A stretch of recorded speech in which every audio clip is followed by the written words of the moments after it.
Hello, excuse me. Sorry about that. Hello, everyone. Welcome. Welcome. It's good to see everybody here tonight. As you can hear, once again, my allergies are all jacked up again tonight. Tonight. With the onset of allergy season, and then yesterday they started plowing the field right in front of our house. So, as usual, it's got my sinuses all messed up, so I apologize in advance. I'll try not to sniffle and snuffle too much.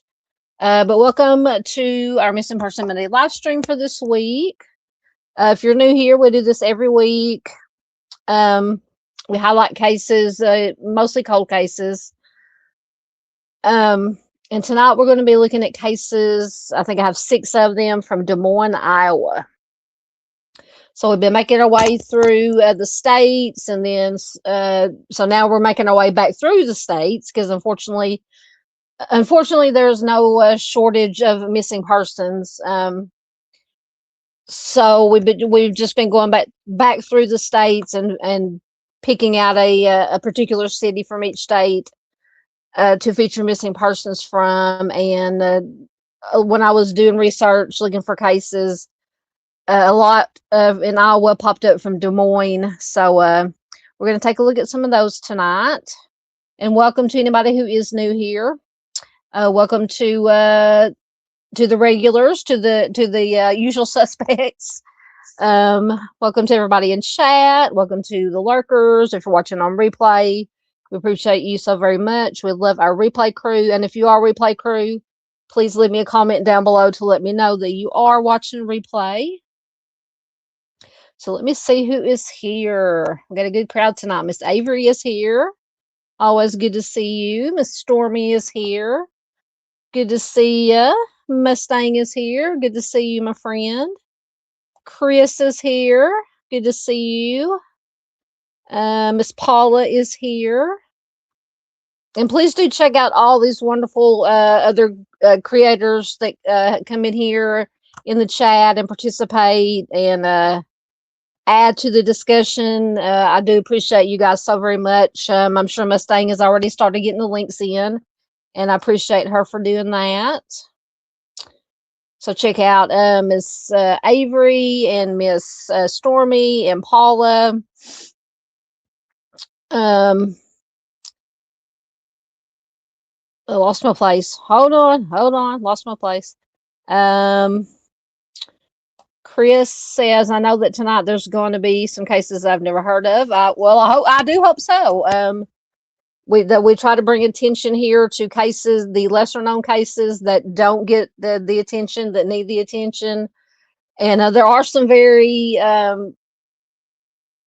almost said notorious, that's not the right word, high profile cases that have cold cases that still have not been solved from Iowa, like the Johnny Gosh case and a couple of others. Which, like I said, those are very important, but tonight we're going to be kind of wanting to shine a spotlight on, like I said, the ones that don't have not got the national attention, or sometimes, sadly, even the local attention that they deserve. So Miss Farr is here. Welcome, Miss Farr. I hope you're doing well over in Australia. Thank you, Mustang. Yes, we always love to support and give a shout out to Stolen Spirits, MMIWG. They're on YouTube. They're on Facebook. They feature missing, murdered Indigenous persons cases. Miss Nicole, Miss Brady, everybody over there does such a wonderful job putting out the flyers. And the flyers and the cases and the stories over on Facebook, and then they do live streams and videos over here on YouTube. So please check them out. And I think Wednesday night, if nothing comes up, we're going to do, it's been a while since we've done one of our unsolved homicide live streams. And so I think we're going to do one featuring MMIP, MMIW. I just got to go through. I usually get those cases from the Bureau of Indian Affairs website, and then I try to find as much other information about Indigenous missing persons and unsolved Indigenous homicides. But unfortunately, we all know with Indigenous persons, there's not a whole lot of information, not a whole lot of attention, unfortunately. So that's why I try to, as often as we can, just highlight those cases to bring them more awareness. So like I said, Wednesday, if nothing comes up, no unforeseen disasters or anything come up, then I will probably do that, because I won't be able to do a live stream this Friday night. So we'll do one Wednesday. Let's see who else is here. Thank you, Miss Stein, for getting in all the links. There's Josh. Hello, my friend. How are you doing? It's good to see Josh here tonight. Always good to see Josh, my cohort, my co-host. I always enjoy us doing live streams together. We always have a little bit of fun. We have a lot of good discussion, bring awareness to a lot of important cases. And Josh had a fantastic show again Sunday. He featured the Monica Crosco, I hope I'm pronouncing her last name right, case, missing persons case. So please do check out Josh at Where Lavender Grows. I hope you're doing well tonight, Josh. I hope everybody is doing well with this weather. I'm telling you, the weather's schizophrenic again, at least here in Arkansas. We have it'll be up in the 80s and 90s, and then today and tomorrow it's back down like the highs in the 50s, and then after tomorrow it's going to get back up into the 80s and 90s. So it's just crazy weather. And then they're still having all the flooding and stuff in Hawaii. That whole situation is just so sad. But I think they said when I watched a little bit of the national news, it said that so far they've had no fatalities. So that is always good to hear. But yeah, just thoughts and prayers going out to everybody in Hawaii and anywhere that's been affected by any kind of this crazy weather. crazy weather that's going on. Yeah, Josh is one of the usual suspects. I love that movie. Y'all remember that movie, The Usual Suspects? It came out, I think, back in the 90s, maybe. Lots of good actors in that movie. Really like that. I've got to watch that. I haven't watched it in a long time. Anyway, my squirrel brain is going to get sidetracked here. Yeah, Stormy's another usual suspect. One of our usual crowd. One of the gang. Well, unusual. I think we're all a little bit unusual. Oh goodness. Let me see. Stormy says, I can't see any of the links. It's okay, though. I know most of the channels. I'm sure if I don't know one, I could. I don't know why you can't see the links. They should be showing up. Who knows? It could be StreamYard, it could, or YouTube. Who knows?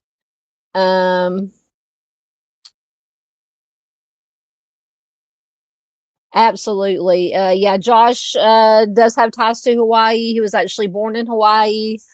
He said, thank you for sending some love to my state. I've been thinking about it ever since our live. Yeah, we mentioned that when we did our Honolulu Strangler live stream together. Yeah, just the pictures they were showing on the, like that little news clip. I said, I watched a little bit of the national news, and it was just so horrible. But like I said, thankfully, I believe they said as of that when that report was done, there have been no fatalities reported. Hopefully, it will stay that way. But yeah, just it's going to be a long road. Once it gets, once it stops, whenever it's supposed to stop raining, and just a long road to recovery. All right, I think I'm caught up. So we are going to get started. First, before we get started with our Iowa cases, I do want to take a minute, because unfortunately we still do have about 5 active missing persons cases that we've been following. Well, one new one that popped up, unfortunately, today, and then 4 other missing persons cases from here in Arkansas that we've been keeping it on and trying to share out as much as possible. And I did check for updates not too long before I started the live stream, hoping for some good news. Unfortunately, no updates that any of them have been found. So we still have Kennedy Love has been missing from Pine Bluff, Arkansas since February 21st of this year, 2026. She is just 16 years old. She was last seen in Pine Bluff. She is believed now. So this is a scary part. Well, they're all scary, but she is believed to possibly be in the company of a male named Davion. I don't know if this male is known to her, if he met her, or they met each other online, that kind of situation, or if it was somebody that she knew. But at any rate, whenever it says it last known to be, 16, and it doesn't say how old this Davion is, but Kennedy is only 16. So it's always scary when they're last seen in the company of a male. But if you do have any information, and there were very little vitals on her. She's a black female, dark hair, dark eyes, still don't have height, weight, anything of that nature.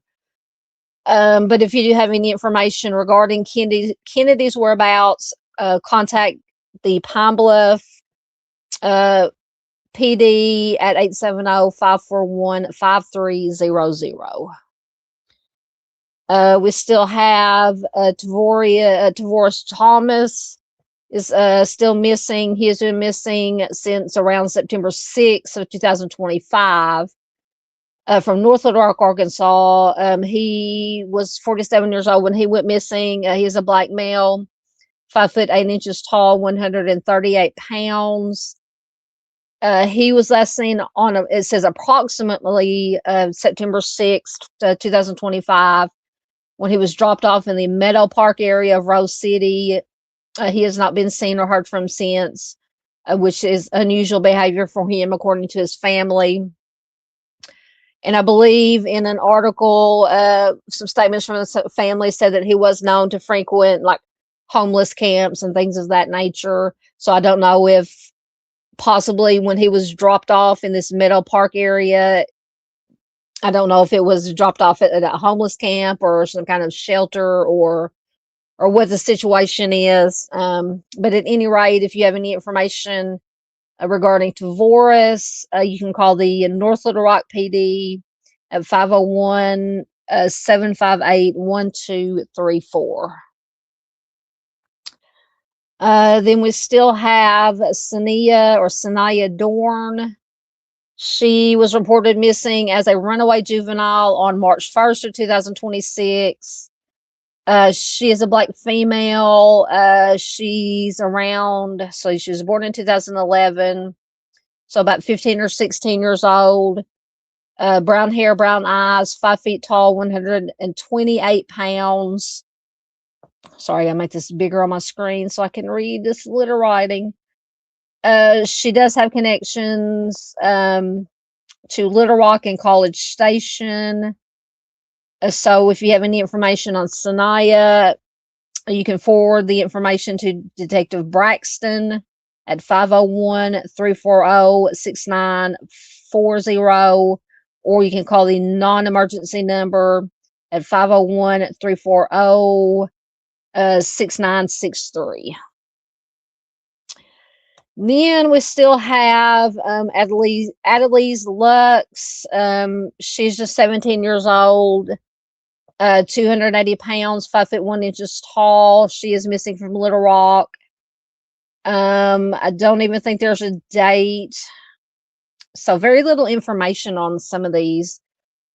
She just says she was last seen near Locher Lane. And then if you do see her or have any information, contact 501-371-4829, or you can contact LRPD detectives at 501-404-3016 or 501-404-3009. So those are the ones that we've been following. And then this young lady popped up today. I got a notification about her. The Little Rock Police Department has asked for the public's help in locating 14-year-old Zamaria Dobbins. She was last seen in Little Rock. Once again, as of right now, no exact date or time frame of how long she has been missing. But she was last seen in Little Rock. She's 5 foot 6 inches tall and about 140 pounds. Once again, that's all the vitals, but she's a Black female, dark hair, dark eyes. You can see there on the slide. Anyone with information regarding Zamaria's whereabouts is urged to contact Little Rock PD at 501-371-4829. Right, so I think I got all those. That's just too many. Usually, I think this is the most active, and there's more. I'm sure that I'm just not aware of, but I get notifications on my phone from one of the local news station apps that pop up. And I think so. This is 5 right now. Usually, thankfully, most of these are resolved within a few days to a week or so. They'll find the person. But on these, especially with Kennedy and Tavoris and Sanaya, and now Adelise, we're getting into a pretty good length of time, and still no sign of them, no information, no leads apparently. So we are going to keep sharing them. All right, let me check comments one more time, and then we will get into our, put my slideshow up before I forget. We'll get into our Des Moines cases. Let me see. I forgot to. Okay, there we are.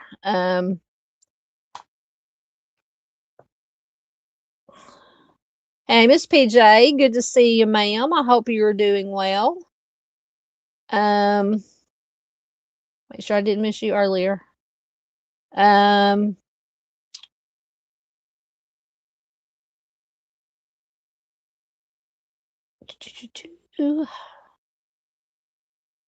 oh, Josh and Chris are talking about cases again. Y'all going to get me all going down rabbit holes. Hey, Junior, good to see you, my friend. I hope you're doing well.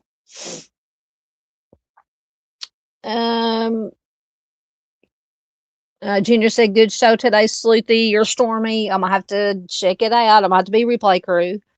Let me see. Let me see. Junior said his granddaughter is named Zamara. That is a beautiful name.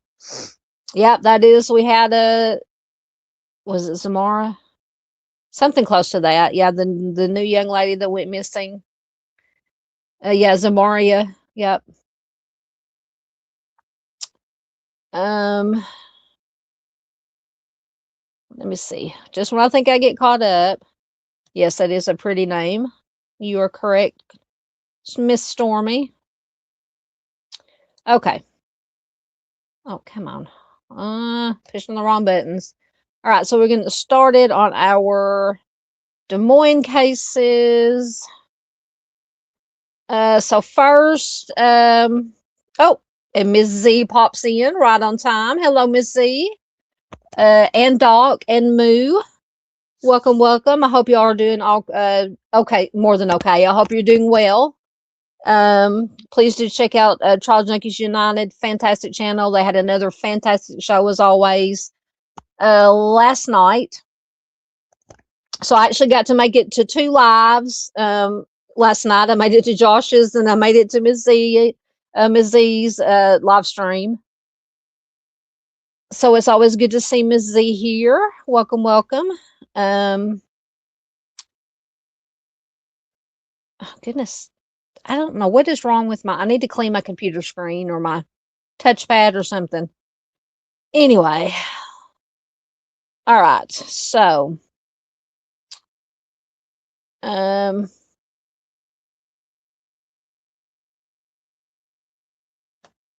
you talking about Josh or Miss Z or either one? Both of them were good. Oh, yeah, both of them were excellent shows. All righty. So this is Mark James Warren. Come on. Trying to get my tabs wouldn't go. Mark James Warren Allen II. He has been missing since March 29th, 1986 from Des Moines. He is classified as endangered missing. And I believe it is also classified as a non-family abduction, but I think it's just because they don't really know what happened. But anyway, he is a white male. He was just 13 years old when he went missing. He will be 53 years old as of 2026. And the smaller picture is an age progression to age 43.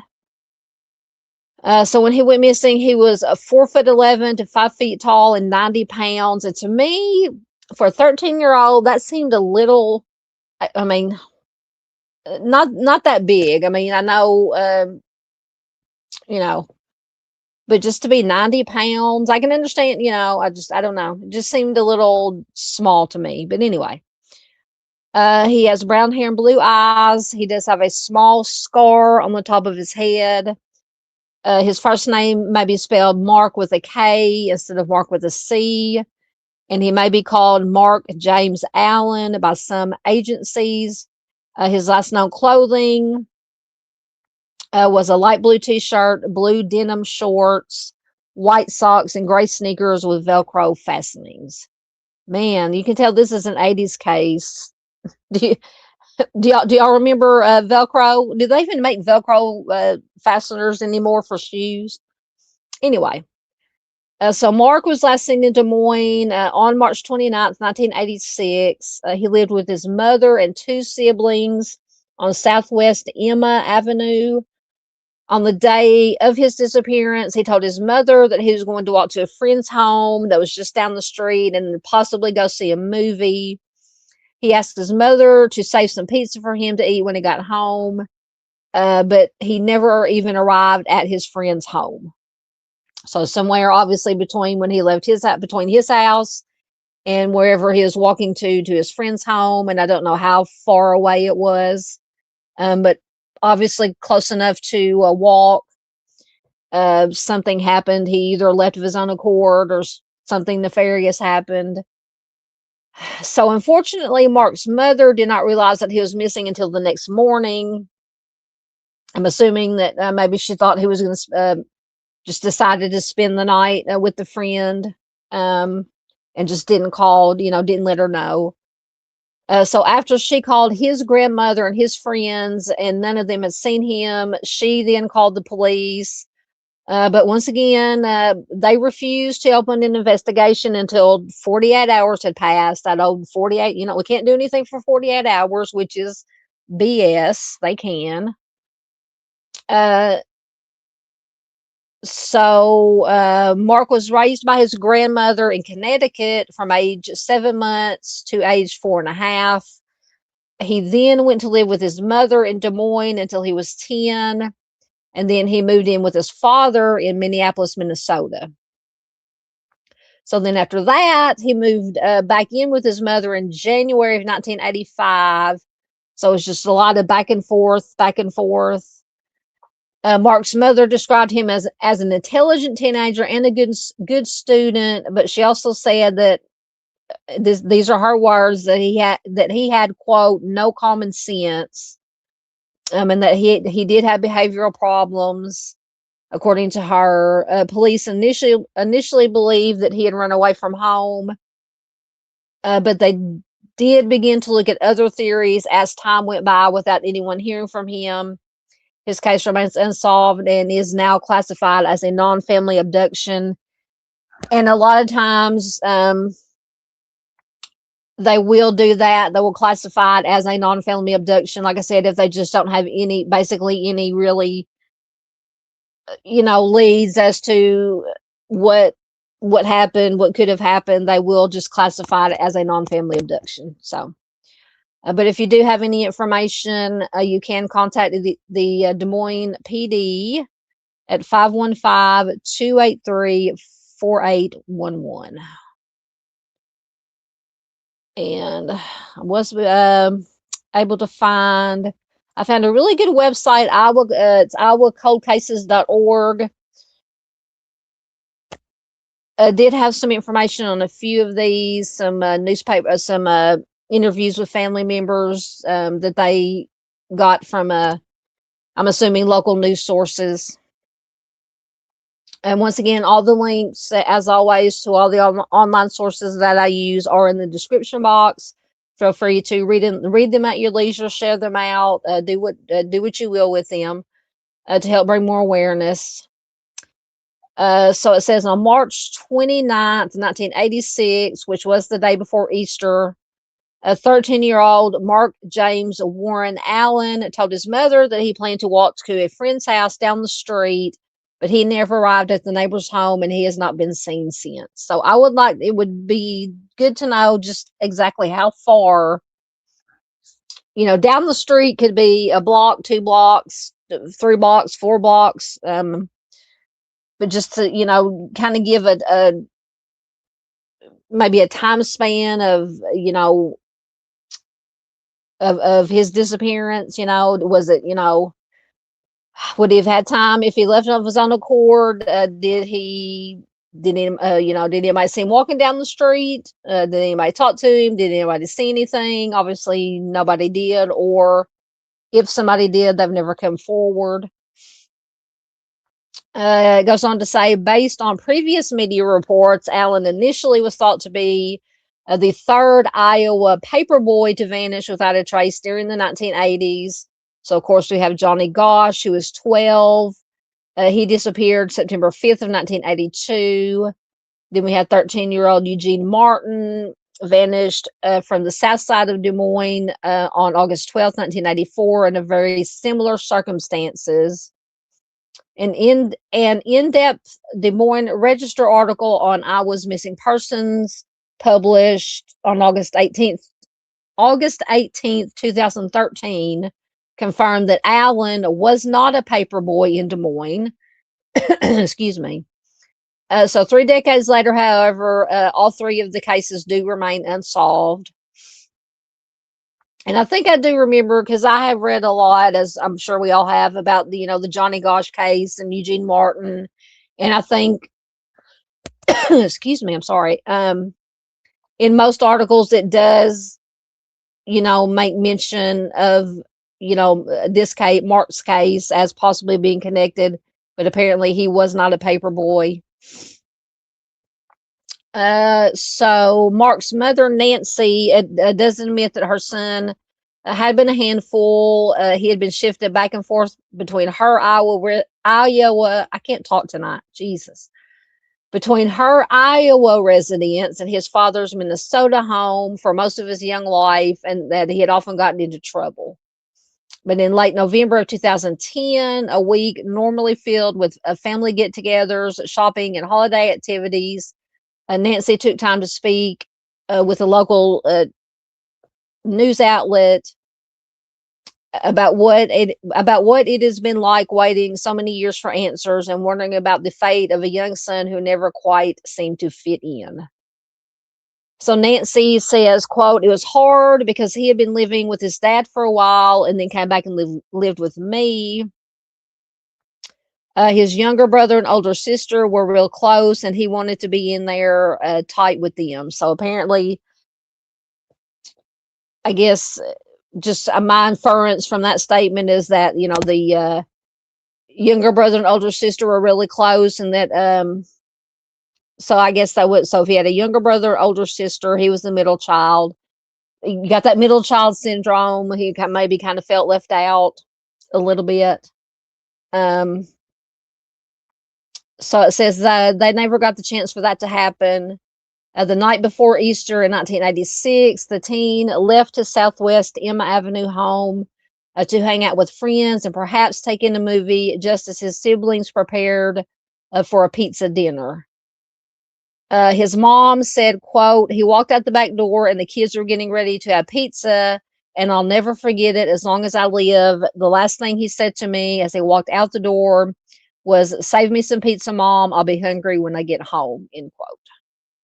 So Nancy watched Mark walk out the door, down the sidewalk, past the bushes, and then he was gone. And she said, quote, "He waved when he got to the bushes, and I waved at him, and that was that, and I never saw him again," end quote. So it just breaks my heart. So the next morning, when Nancy realized that Mark hadn't come home the night before, she knew immediately that something wasn't right, but she hoped against hope that he would prove her wrong. She said, quote, "It was Easter Sunday, so I thought maybe he went to Grandma's, knowing Grandma would have an Easter basket there for each of the kids. So I asked my mom, but he wasn't there. I had phone numbers for his friends. I called all of them, but no one had seen him," end quote. So Nancy, the mom, said that she called police, but they told her once again that they couldn't do anything for 48 hours. This just drives me nuts in these cases. So days turned into months. Police checked in Minnesota, where Mark's father lived, and in Connecticut, where his paternal grandmother lived. No sign of Mark.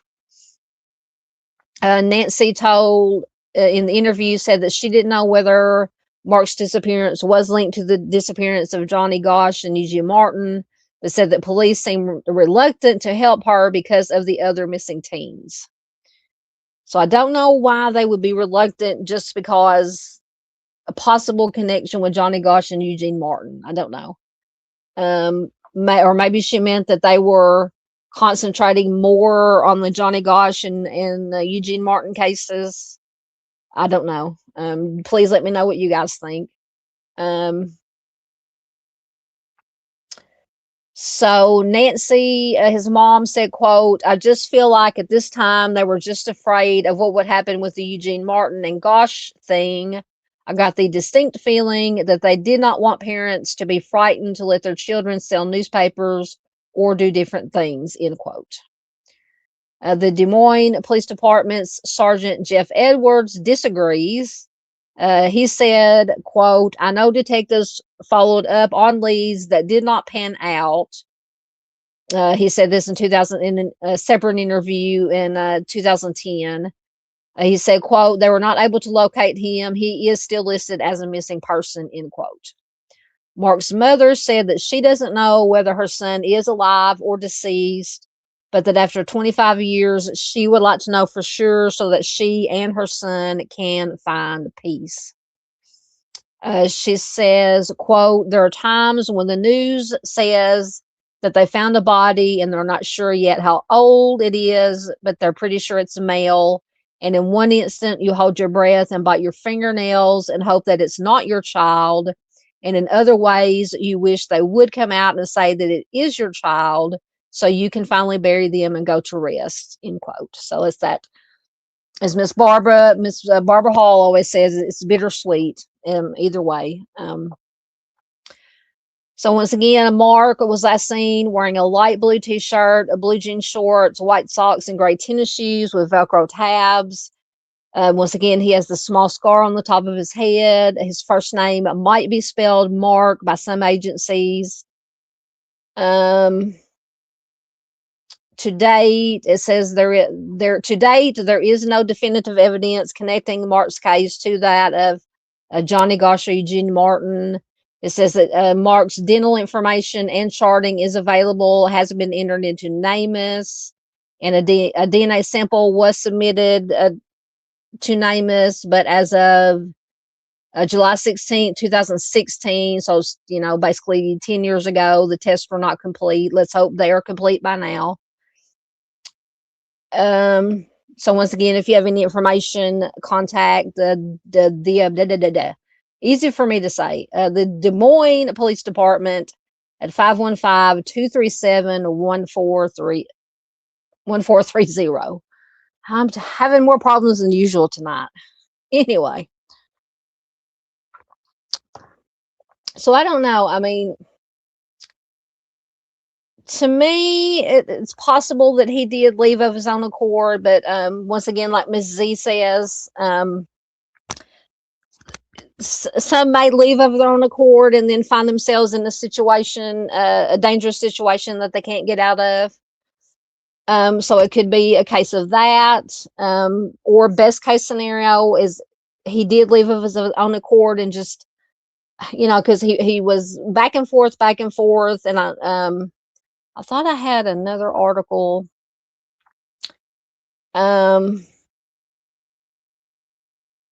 No, maybe it's the next one. But it does seem like, he was kind of shuffled back and forth from, to mom, to dad, to the paternal grandmother. His mom did say he had behavioral problems. So, I mean, it could be that he did run away and was just trying to figure out, or maybe had the feeling that nobody wanted him, maybe, or not they didn't want him, but, it's just such a hard situation. So it's possible that he could still be, best case scenario, out there somewhere, alive and well. Like I said, he would be 53 years old as of this year, 2026.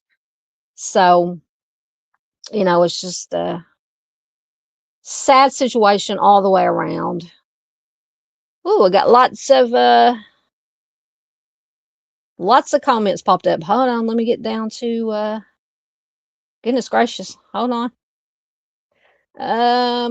Oh my goodness, Echoes is in the building. I see Echoes. Hold on. Okay, there's where I was at.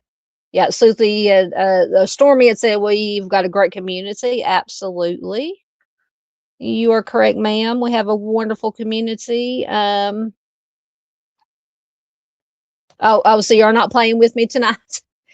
Chris said, I'm not playing games with you on cases tonight. Josh is talking about a case that I sent him. Okay, yeah, see, that's what y'all did to me with the Honolulu Strangler case. So anyway, no, it's always great to share cases around, because Chris sends me a lot of cases that I've never heard of, and so of course I have to, whenever he sends me one, I have to go check it out and research it. There is echoes. Why does my security thing keep? See, as soon as I clicked on echoes, something about my security popped up on my computer. Anyway, you were just in Des Moines? Why were you in Des Moines for work? Echo says, I know I was just in Des Moines, but all I did was sleep and eat seafood. So you didn't go missing. So that's good. You didn't, as far as we know, you didn't make anybody go missing.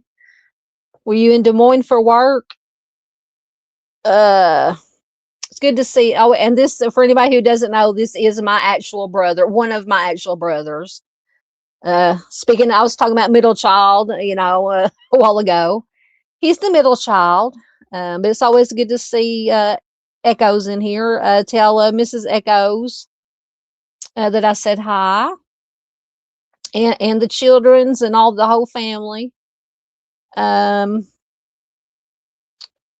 me see.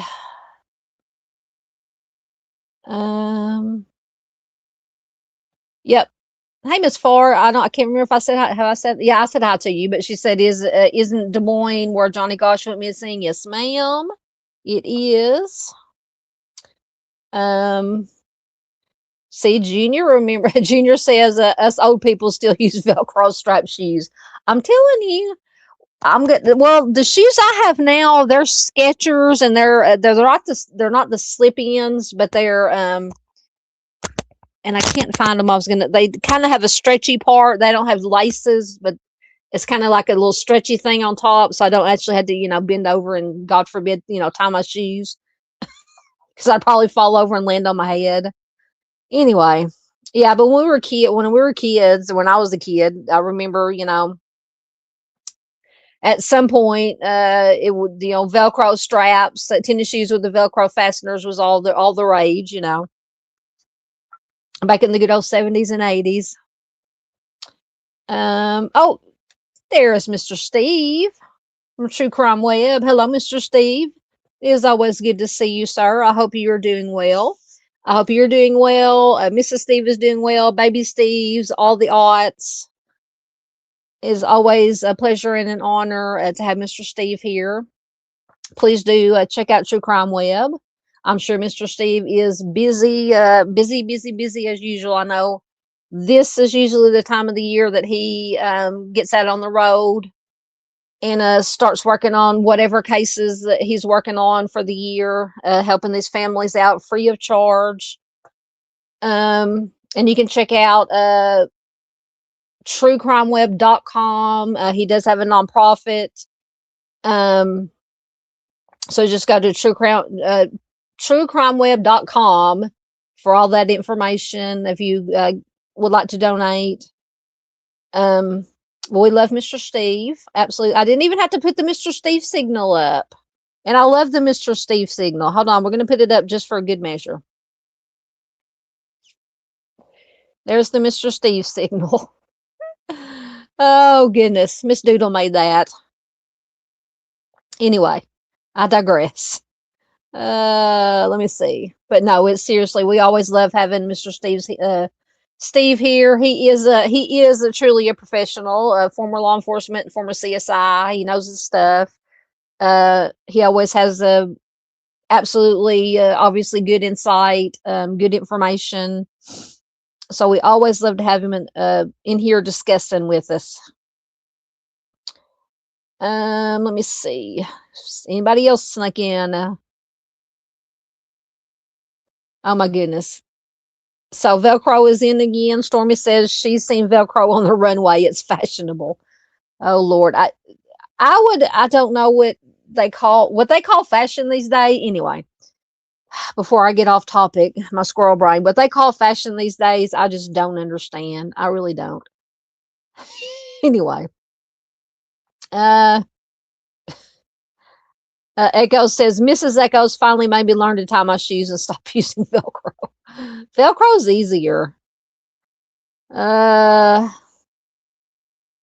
Anyway. What? Oh, so Mr. Steve says, glad to be back. Apparently a glitch last week. What? As my post couldn't be read or Southern Gal has it out for me. No, I didn't see you last week. Trust me, when I see that your avatar, your logo there pop up, I always jump on it because I'm always so glad to see you here. There's no telling. It's probably YouTube or StreamYard. I would never have it out for Mr. Steve. Now, the mannequins are a different story. If he starts bringing out the mannequins, then we might have a little bit of a problem that we might have to discuss. Oh goodness, we were talking about Josh just had to bring up, or somebody in Josh's live stream last night brought up the mannequins and clowns and dolls and all my stuff that I don't like. Junior says I've got a bad hand. Velcro strap shoes make it much easier to put on. Absolutely. Yes, Mr. Steve is always mentioned in a good way. I don't know. Sometimes Dave might have something to say. Haven't seen Dave. Well, I saw him. I made it through most of his live stream Saturday night, Sunday morning. Hey, Butterfly Kisses. Welcome.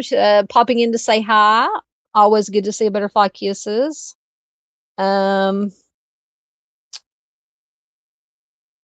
Let's see. Josh wants to know what kind of trouble he is in now. I don't know. What did you do? We have Junior Johnson, who has been a member for 17 months, almost a year and a half. Thank you so much, sir. Hold on. Let me get in the pasture here.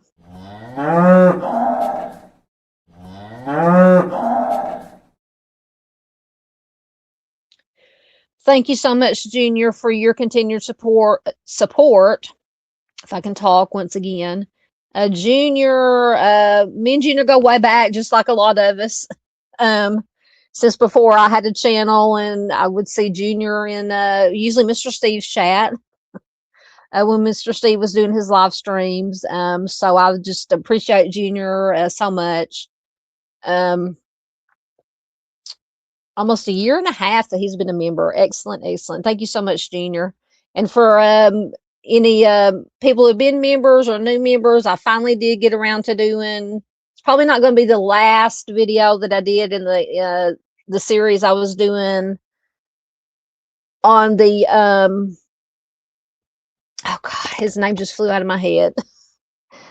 The Boy Scout Secret series. Anyway, I did finally get around to doing the Jack Walls trial. I did for the members. I've been doing that for my members only video. Now I probably will do a couple more just to follow up on some of the victims, some of the aftermath. But if you're a member, a new member, or a old member, new member, please do check those out. Just one of the more notorious cases from sad, horrible, tragic cases from here in Arkansas. Anyway,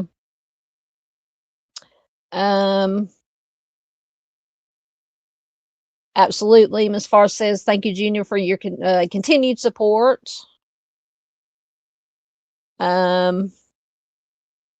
Echo says, me too. You too. What? Yeah. Josh told Mr. Steve, it might be that you chatted about Waffle House coffee or that mannequin of yours one too many times. Oh, goodness. I know. That drives me nuts. Miss Z, because we are talking about how, the police say you have to wait 48 hours, which is from what all I understand, that's BS. You don't have to wait 48 hours for a child or an adult. Excuse me, but Ms. Z said, sadly, it is still happening with some police still saying that you have to report a missing person, and no matter how we present it, it is not correct. Absolutely. Just drives me nuts. Yep, that is true. Junior's been here since the beginning. He said it took a while to get Southern Gal's channel up and growing. I remember many nights with just a few of us. Absolutely. There's Dave. See, I mentioned Dave's name and he appears. Hello, Dave. He's listening and driving. So I'm going to go ahead and say it for him because I know he'll say it. He can't say hi to everybody because he is driving. So Dave says hello, and Dave, be safe out there driving. Please do check out Al on the Prowl. If you're a night owl, you can catch him live. Once again, late Saturday night, early Sunday morning, once a week is when he does his live streams. His True Crime Weekly. They're always fantastic. And no, Dave, I don't fall asleep because you're boring. I fall asleep because I'm old and you come on so late or early that I fall asleep most of the time. Oh no. Mr. Steve says, actually, I am doing some mannequin work this week. Oh, goodness gracious. Here we go. Oh, I just don't want to. I love Mr. Steve's videos, his recreations, but man, when they have them creepy freaking mannequins. Anyway, looking forward to whatever, I know Mr. Steve can't discuss what cases that he's working on, but at some point, maybe we'll get to see or hear. Josh wants to know, was Marc and Milk Carton Kid? I don't know. So for anybody of an age that remembers back in the 70s, 80s, they put the pictures. I think that's why a lot of us are traumatized. Maybe that's why we got into missing persons, is because growing up in the 70s, 80s, they would put the pictures of the missing persons on the milk carton, missing kids on the milk cartons. So, we would sit down to have our morning cereal and see, be traumatized by, oh my God, at any point, somebody could come snatch us and we would be gone. But I don't know if Marc was ever featured. Possible. I think Johnny Gosh was, I believe. I've always heard that Johnny Gosh was the very first one to be featured on a milk carton. I don't know if that's true or not. I know he was one of the first. We may have to do a live stream on the milk carton kids. I hate to call them that. I don't mean to be flippant or disrespectful when I say milk carton kids, but missing kids that were featured on milk cartons back in the day. Just to see, I might have to look that up. See if I can find do some research and see if I can find some of them. Yeah, Far says, drive safe, Al, don't read this. Oh, I knew he was going to say it. Dave said, can't say hi to everyone, trying to avoid Mr. Steve and his high beams. Every time. We're going to have to put Dave and Mr. Steve in separate corners and time out. Josh says, Marc's face is so familiar to me. I know, me too. Maybe he was on a milk carton. Maybe that's why he looks so familiar. I mean, I know I've probably obviously looked at his case before, but I'm telling you, just so remember Marc, and I'll go back and forth between the slides, but this case, Marc's face, and then the next one that I'm going to feature, they look so much alike. In my opinion, they could be brothers. But anyway, let me get caught up on comments right quick, and we will get to that one. But they are strikingly similar.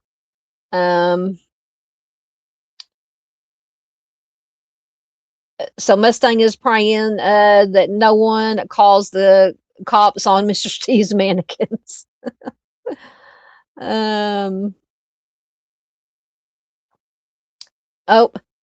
So Mr. Steve says, he was talking to Dave, but said, my bucket list has a night to ride with Al and listen to Southern Gal True Crime. Oh, I'm honored. It would be an honor. Can you just imagine? I don't know though if it would be good to have a Dave and Mr. Steve in the same vehicle at the same time. I just don't know about that. And most likely have a creepy mannequin sitting in the back seat. I don't know. Anyway.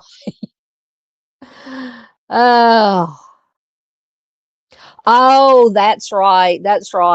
Yeah. So Echoes got stuck driving home from Dallas due to the snowstorm. So they gone down to Dallas for a baby shower, and they shut down the airport at Minnesota. They were trying to get back into Minneapolis, and did shut down the airport. And I guess then they were trying to drive back. to that area, and made it part way, and apparently got stuck in Des Moines. But I'm glad y'all, seriously, I'm glad y'all did make it home safe. Absolutely. Ms. Z said, Echo's seafood in Des Moines, they aren't really known for that. Hey, I'll eat seafood no matter where it's from. Mustang is talking about kangaroos. What? Did I miss something? Anyway. Junior said you can get Velcro strap shoes cheap at the Salvation Army or at the dollar store. Yeah. They may have them at Walmart too. Who knows? Who knows? Yeah. I put up the Mr. Steve signal. Josh says, looks like Mr. Steve needs a serious shave. Hey, Miss Peggy. Good to see you. She says, hello, Dawn and everyone. I'm lurking, trying to do some organizing. Always good to see you, Miss Peggy. I hope you're doing well. What? Now, how is that even possible? So, Butterfly Kisses talking to Stormy, that said, did you see the video about a guy who had amputated limbs and is being accused of homicide? So, as in all 4 limbs were amputated. And so, how's that? You're going to have to let me know so I can look into that. That is bizarre. Oh, goodness. Now, Ms. Z says she wanted a mannequin. They are cool. Yeah. And Ms. Z always says, always be on the lookout, for strange things. She says it wasn't a mannequin. It never is. So every time I think of mannequins, I do think of Ms. Z saying that. Yeah, Miss Peggy's laughing about the mannequins. I know. Yeah, Josh says, I wonder how much Mark's last words tragically echo for his mother. Save me some pizza, Mom. I'll be hungry when I get home. I know. Just breaks my heart. Yes, absolutely. Miss Paula says, love to all mods. Yes, ma'am. Yep. See, Sleuthy. Yeah. Stormy was the one that was talking about the dolls, her antique dolls. Yeah, but we don't do clowns. Neither one of us do clowns. Hey, Boston Christian. Good to see you, my friend. I hope you're doing well. Good to see. We got a good crowd in here tonight. Ms. Z says, that is why I have trouble believing he just walked away. Why say that if you weren't planning on coming home? Exactly. Exactly. See, and that's why I want to know, I mean, just an idea of how far it was between his home and the friend's home. It just said down the street, but once again, down the street is subjective. It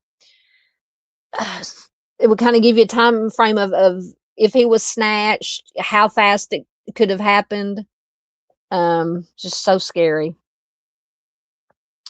Absolutely. Mustang says do all the things. Thank you. Miss Farr says she's been in, yeah, and she commented. I appreciate that on the members only video. She said that she's been enjoying them. Thank you, ma'am. I appreciate that.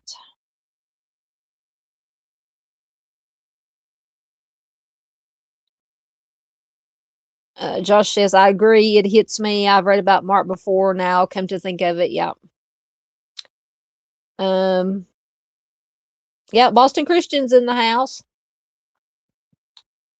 Yes, absolutely. Mustang is right. 48 hours is the most crucial time for a missing person.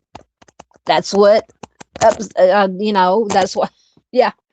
And if you have a police, and I'm not saying, once again, we're not saying all police departments do this, but a lot of the times they'll just, if they don't want to deal with it or think that it's just it's just a runaway, they'll be home in a day or two or a few hours. We got to wait 48 hours. Well, no, you don't. No, you don't. Yep. Stormy says you don't have to wait.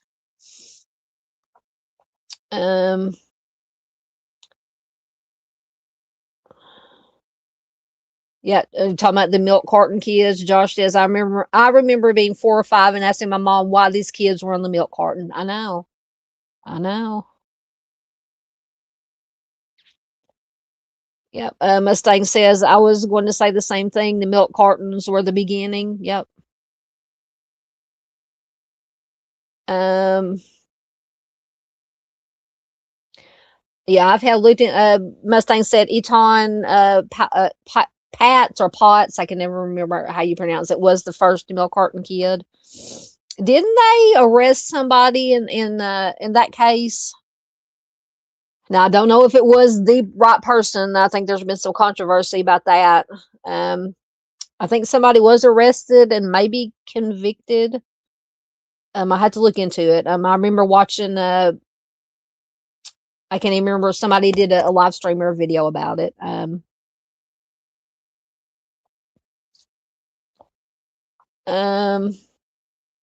yeah, Mazie also said Eton was the first milk carton kid. New York case. Yep. Um, yep. Boston remembers the milk cartons. I know they were traumatizing. As Stormy says, that was actually a controversial thing. Kids and families being traumatized. Yep. Traumatized by the missing kids on milk cartons. I don't remember if that's why they stopped it, but it was an issue. Yeah, and I remember reading something not too long ago. And I don't even know if it just or watching something on YouTube or reading something somewhere about discussing that, I think it was maybe an article about, how successful was the campaign, the milk carton campaign, as they called it. Did it really lead to, more, the kids being found? Did it help any? I mean, of course it helps to bring awareness, but it's kind of a discussion of, did it really help? And I think maybe it came down why they quit. Maybe was it probably came down to money, to the cost of doing it, the printing of the milk cartons or whatever. Um, I'll have to find that article at some point if we do a live stream or something, just about the milk carton kids, to see why they did stop doing it. Um,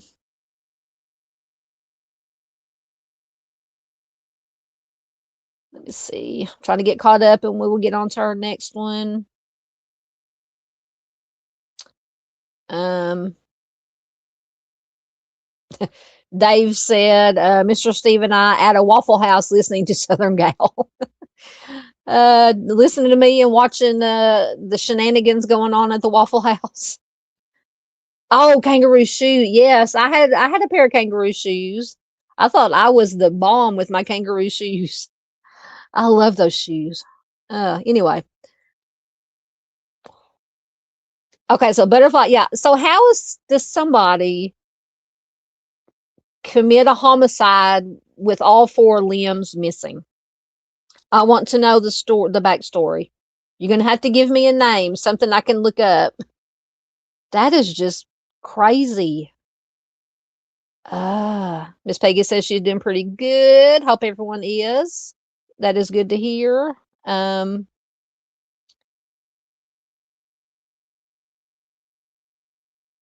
oh goodness. I didn't even think about it. Mr. Steve said that depends on if the amputated limbs are the offenders or a collection. Oh, that's a whole different rabbit hole right there. Oh my goodness. Um,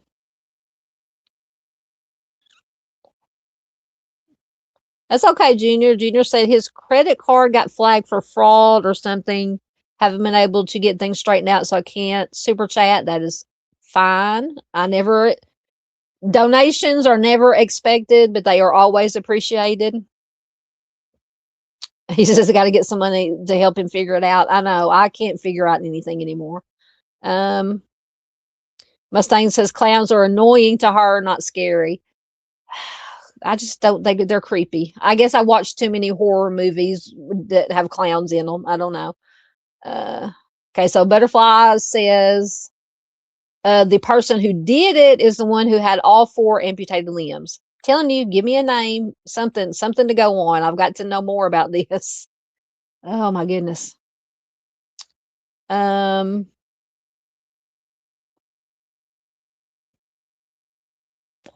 I can't even pronounce that. Hold on. Josh says, while y'all talk about Dave and Mr. Steve are at Waffle House with that brown water, listening to Southern Gal, I'll be having a proper cortado with cream at Cafe Del Mondo. Well, aren't we Mr. Fancy Pants? I just have to give Josh a hard time. Oh, thank you. Butterfly says she sent me a link on Messenger. Excellent. I will check it out most definitely as soon as we get done here. That is so bizarre. We might have to talk about that case. Oh my goodness. Junior says it's been kind of nice not being able to waste money buying things on eBay. Let me see. Oh my goodness. So I guess Mr. Steve found an article. So now I'm even more intrigued. He said, I don't know which is more impressive, his being a professional cornhole player, which if you don't know what cornhole is, look it up. You do need, well, I always thought you didn't need hands or a foot to do it. Just usually played with your hand, or his pew pew ability. So he pew pewed someone without any. How does? Oh my goodness, y'all got to stop doing this to me.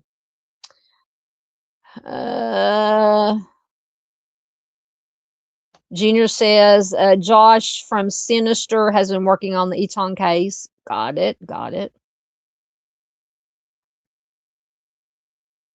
Thank you. We're talking about, speaking of Eton Pats or Pates. Once again, I apologize for pronouncing it wrong.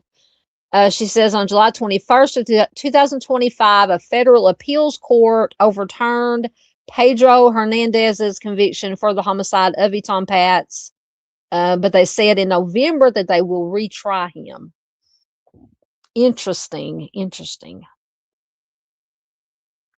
Definitely gonna have to start keeping up with that again.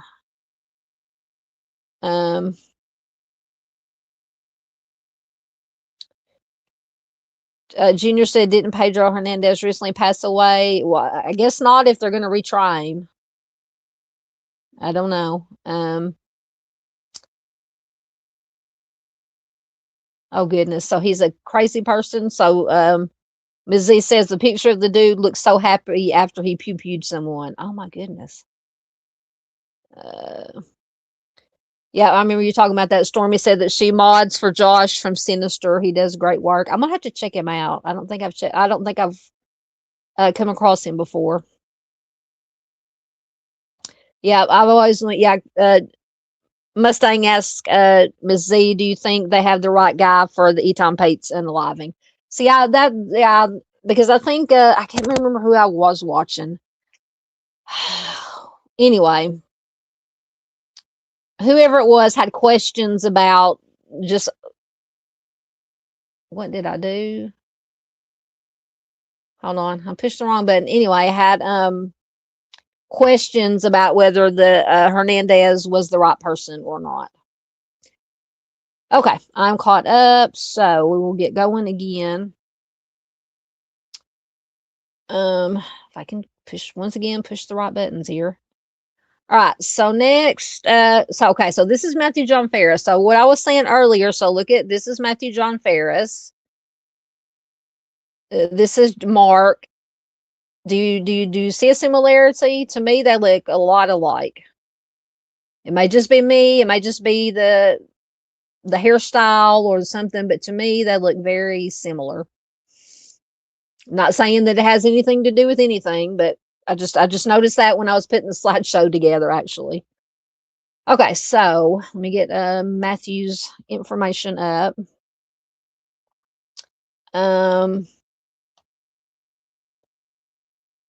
So Matthew has been missing since February 1st, 1991 from Des Moines. He is classified as endangered missing. He is a white male. He was 20 years old when he went missing. He will be 55 years old as of 2026. When he went missing, he was 5 foot 10 inches tall and 140 pounds, with blonde hair and blue eyes. His nickname is Matt. It gives no known last clothing. It says he was treated for depression during the months prior to his disappearance. And there is a vehicle that I don't think that that is unaccounted for, also a silver 1982 Pontiac. So Matthew initially left his family's residence in Des Moines on July 25th, 1990. He told his relatives that he was taking the day off from work to assist a friend moving into a new home. His family discovered a note from Matthew at their house later in the day, in which he offered a written apology for any pain caused by his disappearance. So that is concerning. So Matthew returned to his residence 1 week later, apparently frightened. He did undergo psychiatric treatment for the next 6 months. And then he enrolled at Iowa State University. So Matthew's father told authorities that his son had been displaying manic tendencies before he vanished. He also said that Matthew's cheerful demeanor was uncharacteristic of his son's usual mood at that time. So usually it's the opposite. Usually they go from being happy, cheerful to more of a depressed state, not as cheerful. But so according to his father, his cheerful demeanor was unusual at the time. Of course, that could have something to do with the possible mental health issues that he was having. So Matthew departed from his family's home sometime during February of 1991, driving a silver 1982 Pontiac, and he apparently traveled to Custer State Park in South Dakota. His loved ones believe that he visited the park due to his interest in Native American folklore. So his whereabouts since that time are unknown.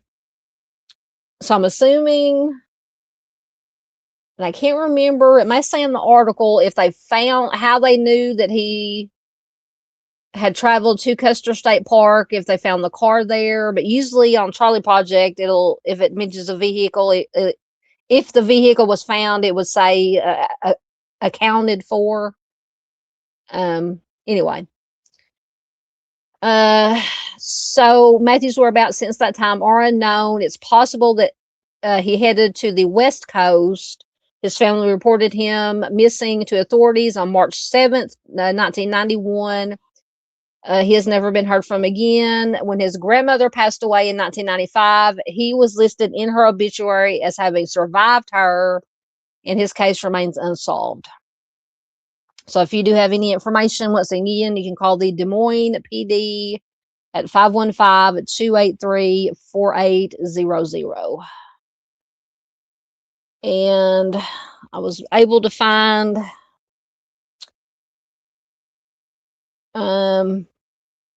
or maybe not.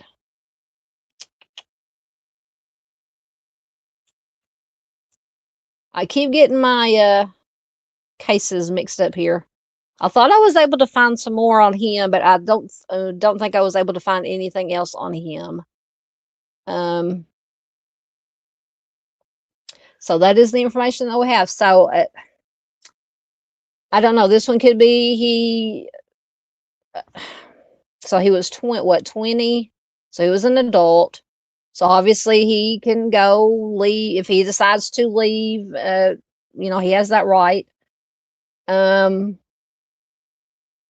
So it could be he just wanted, for whatever reasons, just to get away, go somewhere else, start a new life. Best case scenario, he's out there somewhere, happy, healthy, living his best life. But we do also have to look at the other possibility that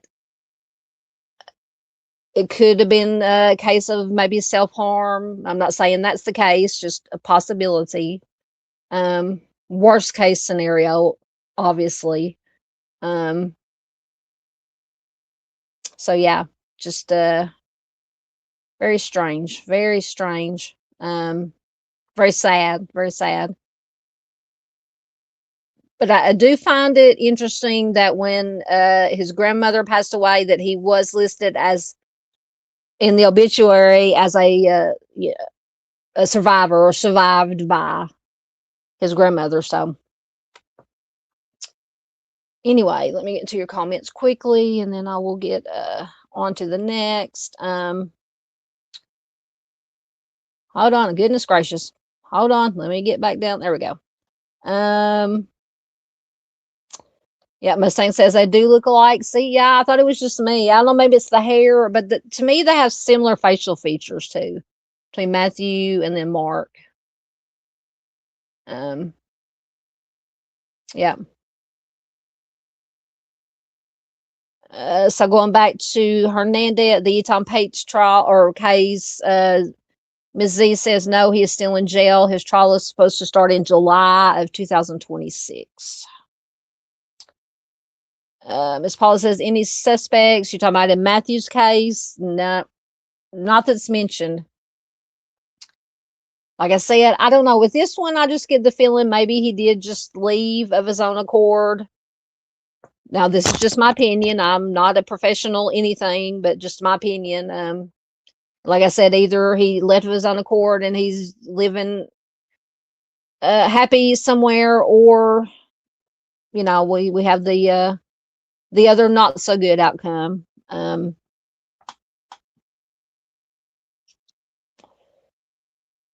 So Ms. Z said, going back to Eton Pate's case, the appeals court said the jury should have gotten a more thorough explanation of its options, which could have included disregarding all of Hernandez's confessions. How many times did he confess? Let me see. Yeah, Miss Farr says depression always worries me just before disappearing. People can get happy when they decide the way out. Exactly. You're exactly right.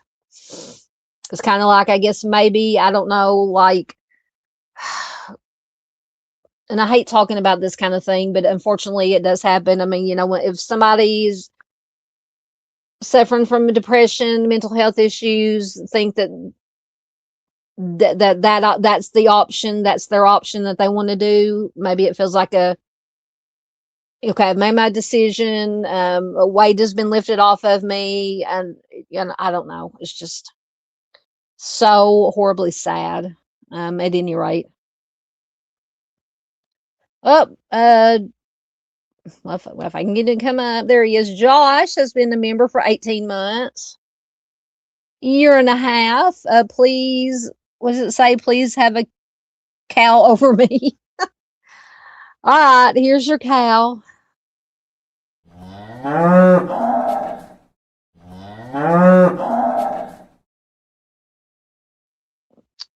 Thank you so much, Josh. Once again, Josh is another one that go way back before either one of us had channels. Once again, through Mr. Steve's chat and maybe a couple of other channels that I would see Josh modding for in chats. So I think we both come a long way. I like to think that we do, and I know Josh has. He does such a good job with his channel, and hopefully I'm doing a decent job here. I'm doing the best I can with my little horse and pony show here. Hey, patriotism, it says sneaking in like a ninja. Good to see you. Good to see you.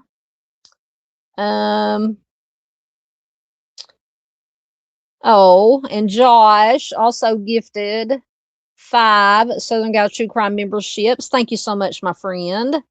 So congratulations to our 5 newest members. Welcome to the paddock or the pasture. And you guys can look and see. I can't see it on StreamYard. It should say on YouTube who got the membership. So another cow in the pasture.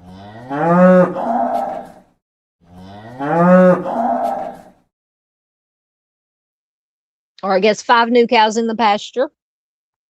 Thank you so much, Josh. Is very much appreciated, sir. Absolutely. Big thanks to Josh. Josh is awesome. Wait, did I miss Sensei? Is Sensei here? I don't want to miss Sensei. I don't think I missed anybody. Hold on. Oh, maybe they did they get one of the memberships? Um, maybe they got one. Maybe since they got one of the memberships, that would be awesome. Um,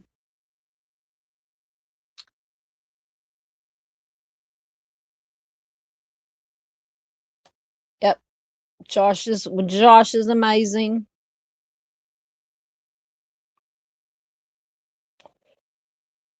What? Oh my gosh, this just keeps getting weirder and weirder. I know we're getting sidetracked, but that's a par for the course here. So going back to this case with the quadruple amputee that unalived somebody. So Mr. Steve says, I just watched the newscast regarding the Pew Pew cornholer and was blindsided when they advised that he drove away with the victim. What? I can't imagine his body count if he wasn't handicapped. How does that even? Did it say now? Does it say if he had artificial limbs? I mean, I know that's not the right word I'm looking for. Oh my goodness, y'all! I'm gonna have to look at this. Good lord. Um. Yes, Josh says, I see that Unsolved Mysteries had an episode about Matthew and it describes that he had disappeared before. Yes. And see, and I'm unclear or I'm confused about whether because it said that he left the note, and I'm thinking that maybe that was the first time he ran away or whatever. That was when he left the note that said, he offered a written apology for any pain caused by his disappearance.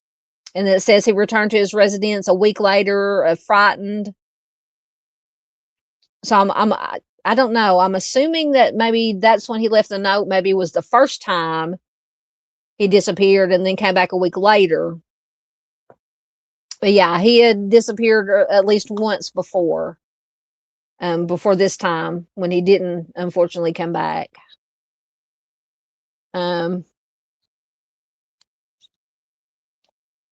Absolutely.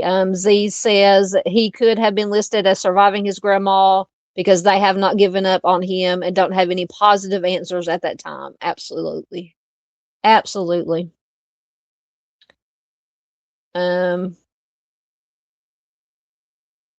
Oh, yeah. You can never watch too many unsolved mysteries. Patriotism said, do I need to watch more of Unsolved Mysteries?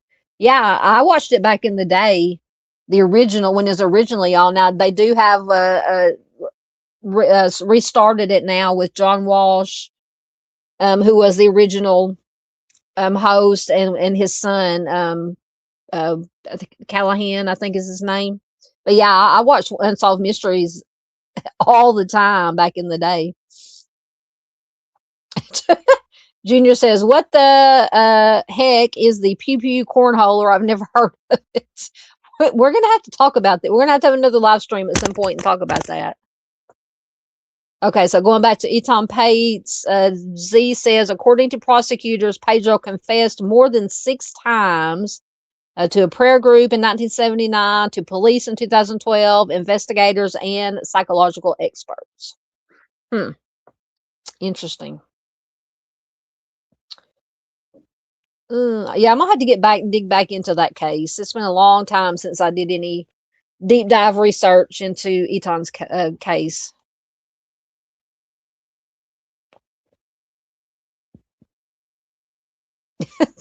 Patriotism says, I love to play pew pew cornhole. Oh, goodness.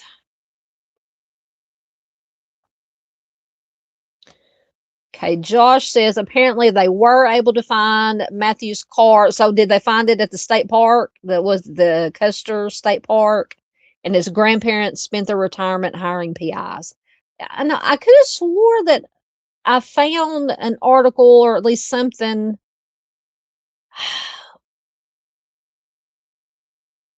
with Matthew some other additional information? Because I do remember something about his grandparent or somebody hiring the PI. Knowing me, I forgot to bookmark the article. But anyway, Josh is always good with the information. Okay, so Miss Farr says, welcome to the paddock or pasture, Boston Christian. All right, Boston Christian. Vegan Winter, Tabitha Tyndall, Okie Crime News, and Sensei Wackadoodle. Welcome, welcome, welcome. It's good to have you guys in here, guys and gals. Which comment got flagged? Josh says Mr. C's comment got flagged. I hope somebody allowed it. I don't know which comment it was. Was it about the cornhole pew pewer?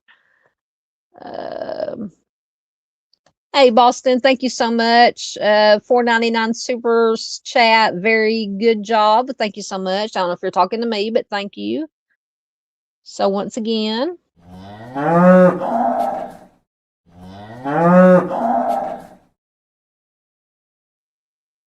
Very much appreciated. Thank you so much. Once again, everything that is from memberships and from donations goes right back into the channel to help keep my little horse and pony show here going. Try to do some good work here, getting some awareness out. Absolutely.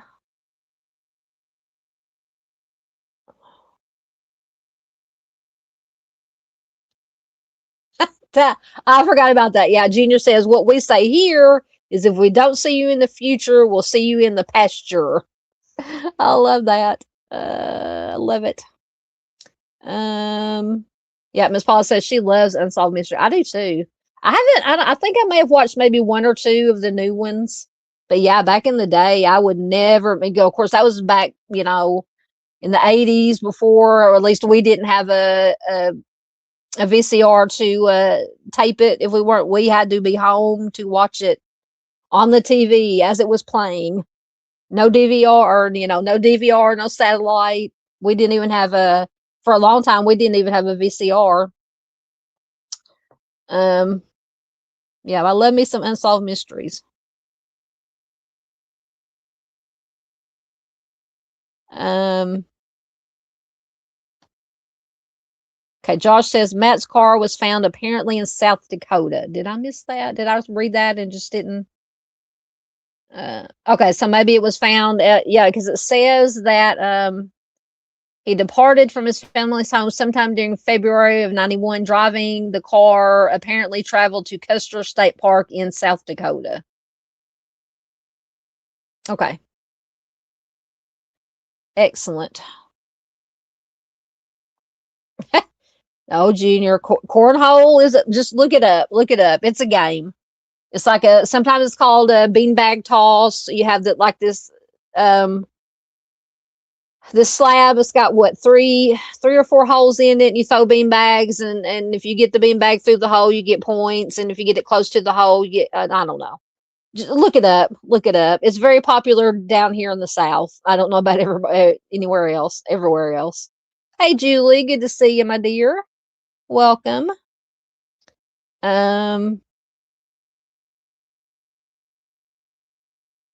Oh, Josh says he had a squint of suspicion, but I allowed Mr. Steve's comment. Oh, Josh, you're going to get in trouble with Mr. Steve. He's going to be, instead of Dave being behind Dave with his high beams, he's going to be behind you with his high beams. You better watch it.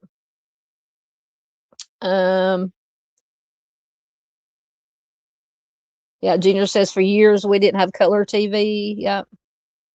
Paula says she loves cornhole. Yeah, it's been a long time since I played it. It's a lot of people play it at like tailgates for football, when you get together during the summer for holidays or whatever, just to get together during the summertime. People play it a lot. Yeah, Boston says, Josh, thank you so much for the membership. Yeah, Junior says he knows it as beanbag toss. Yeah, that's it. That is it. Okay. So I think that's all we had on Matthew. So next we have Melissa Dawn Hasley. Let me get her information. Get a drink. So Melissa has been missing since October 18th, 2002 from Des Moines. She is classified as endangered missing. She is a white female. She was 31 years old when she went missing. She will be 54 years old as of 2026. When she went missing, she was 5'4" to 5'5" tall and 90 to 128 pounds. She has blonde hair and hazel green eyes. It says, so I found this, somebody might have to explain this, or if anybody knows this or anything about this. So she was 31 years old when she went missing. It says that she does not have her permanent teeth, and all her baby teeth were still present. So is that some kind of medical condition or something that happens? I've never heard that before. Anyway, she also has an appendectomy scar on her abdomen and a 1-inch scar on her left thigh. Her ears and the left side of her nose are pierced, and her nickname is Missy. She was last known to be wearing a white t-shirt, a beige jacket, and blue jeans. So Melissa was last seen between 11:45 p.m. and 1:45 a.m. at an apartment complex in the vicinity of the 1700 block of Grand Avenue in Des Moines. Apparently, she attended a party at Oak Ridge Apartments that evening and then went to another apartment complex on Grand Avenue. So this is what, and we'll discuss it, this is what I have a question about. So it says that she is believed to have left the building of one of the apartment complexes, I don't know if it was the first one or the second one, through an alley door on the north side, but no one actually saw her leave. She has never been heard from again. It says that she had previously lived in Abel, Iowa, and Orlando, Florida. She was involved with substances and sex work in 2002, but her loved ones stated that she would not have abandoned her family. And then tragically, her older sister was the victim of a homicide in 2006, just 4 years after Melissa disappeared. They say that this, so they say, now I have an article where some people kind of try to make connections, but I guess according to officials, they say that her older sister's homicide was unrelated to Melissa's disappearance, and that the offender in her sister's case did confess and apparently was sentenced to prison. So Melissa's disappearance obviously remains unsolved. So if you do have any information, you can call the Des Moines PD once again at 515-283-4811. So see, the question I have, and this is just me, is like it once again, I'm unsure if it's from, because she was apparently at two apartment complexes that night, and it says that she's believed to have left the building of whichever one it was through an alley door on the north side, but no one actually saw her do so. So did she leave and just nobody noticed that she left, or did she not leave? Whichever apartment complex it was, the first one or the second one, and something happened to her at that complex. That's the question that I have. But please, as always, let me know in chat what you guys think. If you're watching replay, please leave a comment on any of the cases that we're discussing tonight. All right, so let me find, and I did find just a few articles, or just, how you find articles, and an article have just a little different piece of information than another article. Or maybe I just had something from Iowa, coldcases.org. Get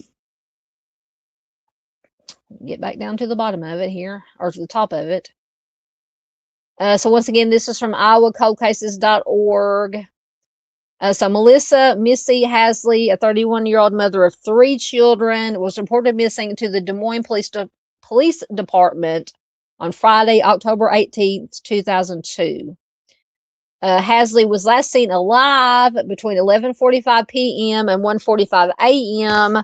in October of 2002 at a party at an apartment complex in the vicinity of the 1700 block of Grand Avenue. And then earlier that evening, so apparently there was a second party or second complex that she supposedly went out the side door. So earlier that evening, she had attended a party at Oak Ridge Apartments, and then later went to the Grand Avenue. Okay, so the Grand Avenue was supposedly where they thought, is believed that she went out the side door, but nobody actually saw her. So this is interesting. So a blind woman who lived at the Grand Avenue Apartments, witnesses reported hearing Melissa in the bathroom with 2 other people, and later, well, couldn't have seen her. So it says a blind woman lived at the Grand Avenue apartment. Witnesses reported hearing Hasley or Melissa in the bathroom with 2 other people, and later saw her sitting on the fire escape. The witnesses said when they heard the fire door go off, they believed that Hasley or Melissa left the building through an alley door on the building's north side. Now, it could have been her, but nobody actually saw her. They just believed it was her. So after that, no one saw Melissa after that. Once again, she was involved with substances and prostitution before her disappearance, but her loved ones have stated that she would not have abandoned her 3 children. Once again, so it just goes over her vitals. I still don't understand the permanent teeth thing, and she did not have the permanent teeth. She still had all her baby teeth. So her sister made or gave an interview. So Melissa Hasley's unsolved disappearance and suspected homicide wouldn't be the last tragedy that her mother, Sandra Moreland, would endure. The first weekend in August of 2006, Moreland's oldest daughter, Georgina Kimball, 37, was stabbed to death in a basement apartment at Des Moines Capitol Heights Apartments. Early Sunday morning on August 6th, a convicted SO, Keith Parker, 48, walked into the Polk County Jail and told employees that he had unalived someone at his apartment located at 1414 East Walnut Street, and then he was subsequently charged with first-degree homicide. So Kimball, Georgina, like her youngest sister, had also been involved in substances and prostitution, but there was something else about her homicide that unsettled the family. She had been investigating on her own what had happened to Melissa. So I don't know. I think that's where, and you know how people speculate. Most likely the cases aren't linked, but you know, some people I'd read some comments, I think maybe on Web Sleuths where they're talking about it, that, you know, somebody, whoever took Melissa, or, you know, took out her sister because she was investigating and blah, blah, blah, you know how it goes. But apparently this Keith Parker, who was a registered SO, he basically walked into the jail and confessed to the sister's homicide. So their mom says, a quote, talking about Georgina, says, a quote, we never found out about, you know, what happened to Melissa. And also, like Melissa, Georgina also left behind 3 children. The mom says, quote, really all we know is what we have seen on TV, end quote. So Moreland, the mom, said that she at least could have some closure with Georgina's death because she knew where she was. She says, quote, I wish I could say the same for Missy, end quote. So at the time of Georgina's homicide, the middle daughter, 36-year-old Lois Hasley, was in the Marshall County Jail. She had been charged with prostitution. So the mother's sister, Kathy, said, quote, the whole thing is just so incredibly sad. We're talking about the fate of the 3 girls. So yeah, definitely sad. So the aunt of the girls, Kathy Leader, said the family had warned Georgina that she would end up like her younger sister, and that though Kimball had acknowledged that she was aware of that fact, she apparently had continued with the dangerous lifestyle. Family members did not know what Georgina had been doing at Parker's apartment that weekend, and police did not make public any theories about a motive for the stabbing. So Keith Parker, the offender, he was convicted of SA crimes in 1982 and 1988. He was listed or is listed on Iowa's SO registry. And a DNA sample for Melissa has been submitted. Tests are complete. So if they do come across any remains, at least they'll have DNA to compare to. Once again, if you have any information concerning Melissa's case, contact Sergeant Darren Cornwell at the Des Moines PD at 515-283-4811.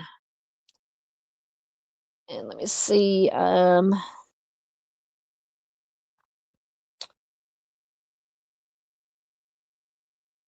Yep, so that is all I had on Melissa. But yeah, I don't know. What do you guys think about did she leave the apartment complex? Did something happen to her there? I mean, totally possible because somebody said they did see her sitting on the fire escape. Now, it doesn't mean that she couldn't have gone back inside at some point, or that she did go through the fire exit and did leave and something happened to her somewhere else. I just know, but nobody's actually saw her leave. And the witnesses said they heard her in the bathroom with 2 other people. And that doesn't say if it sounded like they were just having normal conversation, if it sounded like it was an argument or anything like that going on. That would be interesting to know.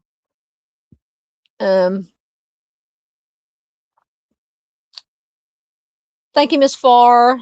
She says, I will replay the rest later. Off to town. Night all. Stay safe. Thank you, Miss Farr, for being here. Let's see. Are you talking about Melissa? So Josh says, I had to take a double look, but the age and name, including the middle name, matches. Apparently, she was arrested with 2 others for a carjacking in 1994. Are you talking about Melissa? Let me make sure I didn't. Or maybe I don't have anything else bookmarked for her, but that does sound familiar. Maybe I read it. Maybe somebody had mentioned it on, because I think she did have a web thread on Web Sleuths.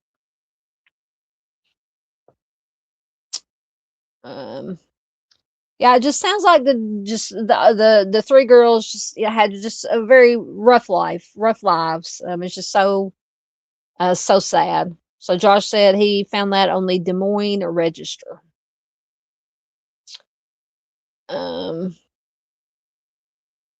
Yeah, it's just, Boston said, yeah, no, just such sweet girls. I know. Boston says Des Moines is sure changing. Yeah, Josh says, I'm reading about Melissa's mother lamenting that she has lost all 3 of her daughters, including Melissa. I know, my heart just breaks for the mom and for the girls, for all 3 of the girls. Paula says, did they arrest anyone? No, in Melissa's case. Yes, in her sister Georgina's case, they did arrest. Forgot what his name was now. They did arrest the offender, Keith Parker, who was a convicted SA offender. He basically walked into the jail and told him that he had unalived someone in his apartment, and it was Georgina, and he was charged with first-degree homicide. But nobody, as far as I could find, arrested or even any suspects mentioned in Melissa's case. There's just so little information. Well, little information that I could find. Now, Josh, he's the Superman at finding information. Yeah, he says Parker has an SO rap sheet going back to the early 80s. Yep. Okay, so Melissa with the carjacking. It doesn't surprise me. I mean, you know, somebody with, and I'm not saying that to blame or belittle or be disrespectful, but I mean, sounds like she had a rough lifestyle, rough life. So, you know, yeah, Mustang says so sad. Absolutely. Miss Paula want to know why did he confess? I don't know. I guess I don't know. He just decided that, you know, he did a good thing, I guess. You can say that for him. He did confess. But I don't know why. What made him do it, you know. Who knows with criminals, you never know. Okay, I'm caught up, so we will the next one we have is Guy Howard Heckle. So this is I don't know. I think this one, if I've got the case if I'm thinking about the right one,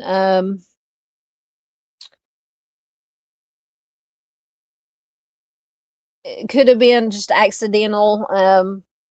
So Guy has been missing since February 3rd of 1973 from Lynn County, Iowa.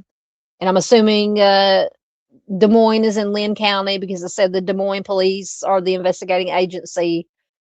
He is classified as lost or injured missing. He is a white male. He was just 11 years old when he went missing. He'll be 64 years old as of 2026. When he went missing, he was 4 foot 5 inches tall and 60 pounds with brown hair and hazel eyes. He wears glasses, but he was not wearing them at the time of his disappearance. His last known clothing description was a Boy Scout shirt, a light blue nylon quilted parka, striped maroon jeans, and chukka boots. And I don't know what chukka boots are, Chukka. I'm assuming some kind of cold weather snow boot or something, maybe like Uggs or something like that. So Guy was a member of Boy Scout Troop 101 in Lynn County, Iowa in 1973. The group camped at the Kiwanis cabins along the Cedar River between Palo, Iowa and Toddville, Iowa on February 3rd, 1973, and the area was near the Duane Arnold Energy Center, which was along a river. A Guy was last seen at approximately 8 p.m. He was playing a game of capture the flag with other members of his troop at the time of his disappearance. He has never been heard from again. He was not missed until bed check that evening. The scouts attempted to locate him for 90 minutes before summoning authorities to the scene. Volunteers searched the reserve near the river's ice-clogged backwaters for evidence, and they did find his nylon parka was found snagged on a log along the Cedar River's east bank, and the jacket was still partially zipped at the bottom. So there is, and I do have a couple of articles about this. So they mentioned that that's what, you know, once again, we're speculating. People say, well, there's no way that he could, if it was still partially zipped at the bottom, that, you know, he fell in the river and the coat got caught on the log, and he came out of the coat and, you know, drowned. So no other sign of him was recovered. The weather was mild at the time that he disappeared, but shortly afterwards there was a snowstorm in the area. It says there was no indication of foul play in Guy's disappearance. Investigators generally believe that he fell into the river and drowned, but it is possible that something else caused him to go missing. He was a fifth grader at Eisenhower Elementary School in 1973, and he was considered to be a good student. He lived with his parents and two older sisters northeast of Cedar Rapids, Iowa. His case remains unsolved. So if you do have any information, once again, you can call Des Moines PD at 515-283-4800. So I think Guy's case, and I do have a video from a couple of years ago, just detectives talking about the case. But I did find some articles. Let me see what I had first. Once again, all these articles just have little bits and pieces of different information that I found interesting. So this first one is from Missing in Iowa. It's a GoDaddy.com site, blog kind of thing. And it was posted in September 2021. It says Guy Heckle was reported missing to the Lynn County Sheriff's Office in Cedar Rapids late on Saturday, February 3rd, 1973, after disappearing while on a Boy Scout campout near the Duane Arnold Energy Center, northeast of Palo, Iowa, and 2 miles northwest of Toddville. Once again, the 11-year-old Heckle, a member of Lynn County's Boy Scout Troop 101, had been camping out with fellow scouts at the Kiwanis cabins along the Cedar River between Palo and Toddville for the scheduled February 3rd through the 4th event. He was last seen at approximately 8 p.m. while playing a game of Capture the Flag with other troop members. So I'm not going to read all. We've already went through all that. So on Sunday, February 4th, a searcher found the boy's blue parka still zipped at the bottom, snagged on a log along the river's east bank, and Heckle's mother, Nancy, did identify the coat as belonging to Guy. That same day, about 500 people searched a heavily wooded area about a mile west of Toddville, not far from the Cedar River. In addition to the 500 persons on foot, a helicopter, airplane, ATV, and horses were employed for the search. This is according to the Gazette, reported on February 5th, 1973. And then the search was called off once darkness fell, and it was scheduled to resume the following day. So on that Monday, 250 searchers scoured the area along with a bloodhound and a special search and rescue team from California. Investigators theorized that Heckle may have slipped into the river and drowned, but admit that it is possible that something else led to his disappearance.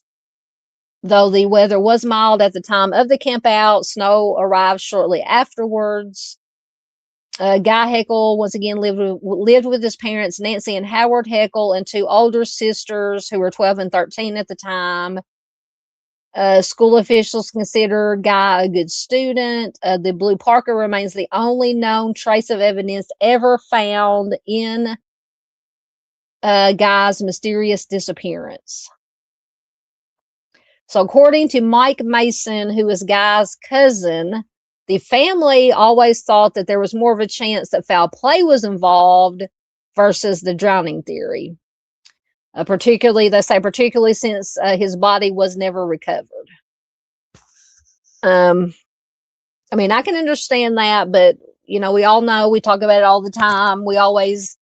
That's the first thing that I think about or ask when somebody went missing. Were their body of waters closed? Were the body of water searched? Even if they were searched, that does not necessarily mean that they would find them. The water is very unforgiving. So it says that Guy's disappearance also coincided with a number of 1970s media reports about Iowa Boy Scout leaders allegedly essaying troops in their care. Guy had disappeared after dark on February 3rd, 1973. The sunset was at 5:24 p.m. and then he was last seen at 8 p.m. while playing this capture the flag game. It goes on to describe the game, blah blah blah. Let me see. So on May 26th of 1974, the Lynn County Sheriff's Office and the Iowa Bureau of Criminal Investigation announced a $5,000 reward for information leading to Guy's discovery. The reward went unclaimed. 22 years after their son went missing, Howard and Nancy Heckle told the Gazette that they still held out hope that someday their son's remains would be found. Other than having their son back alive, the most they could hope for was for someone to find his remains, they said. Nancy, his mother, said in an article that was published in July of 1995, she says, quote, "Not knowing is very hard. The chances of him being alive, we have to be realistic," end quote.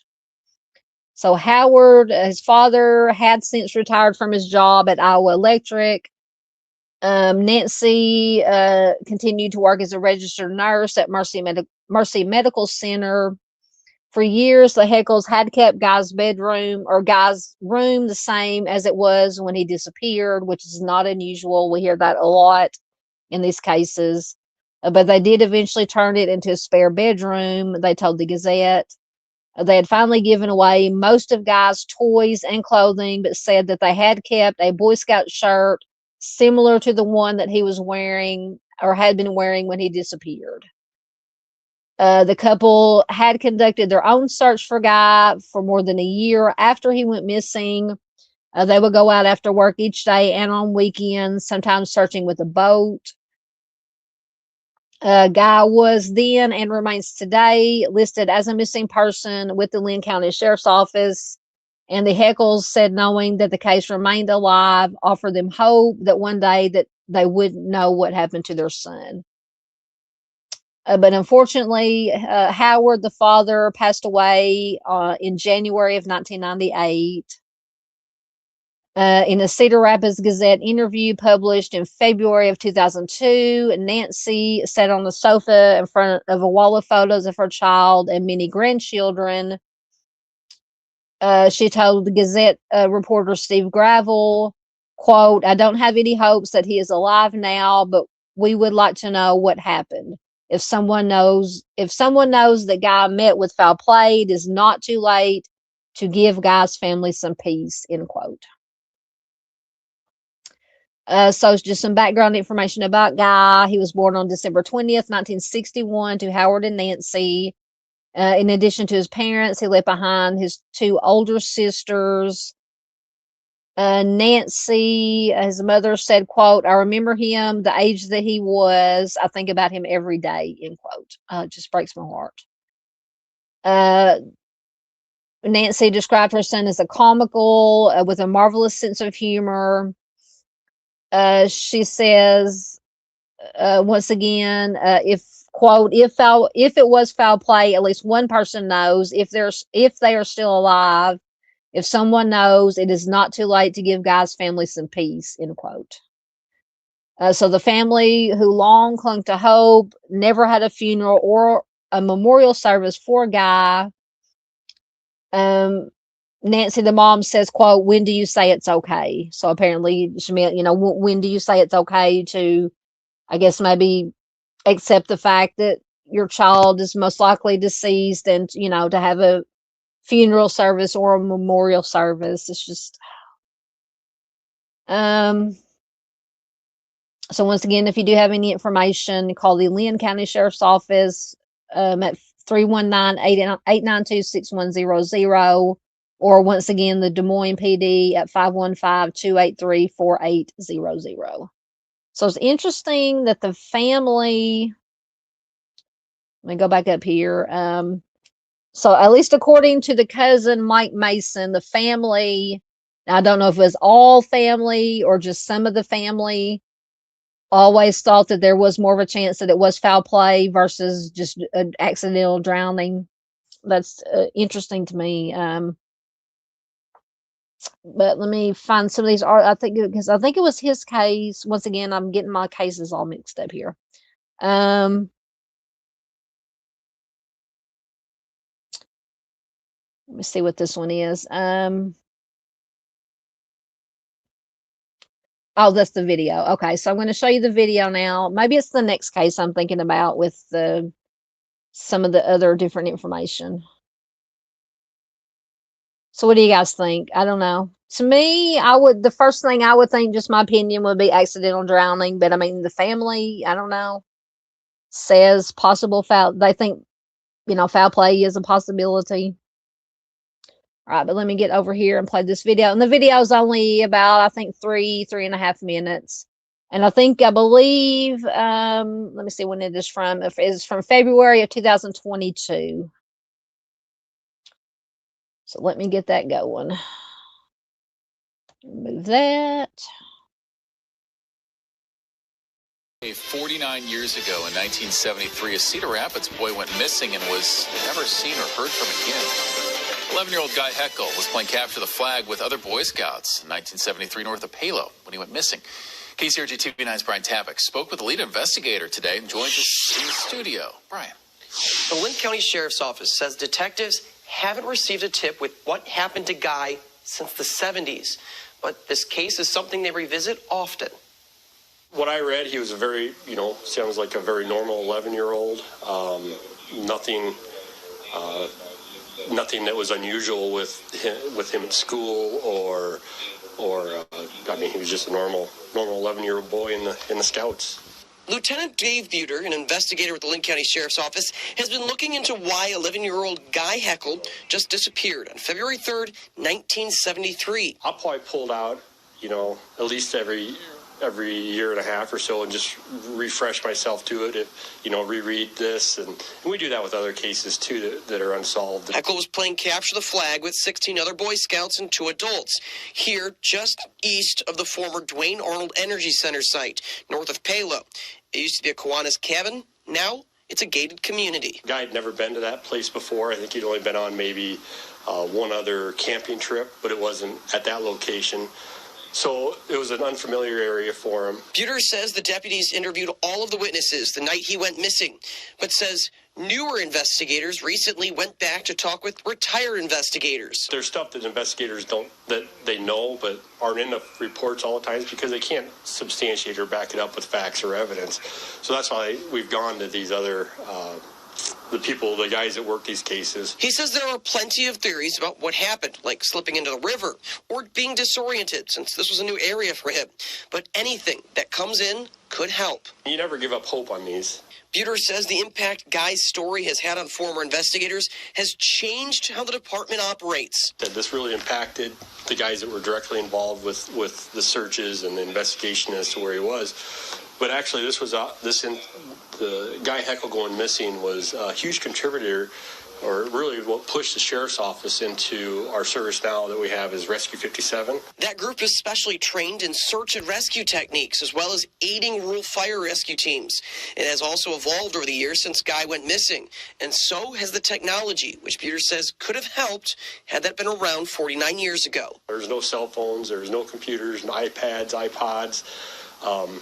So one of our, nowadays we have that stuff that help us locate people.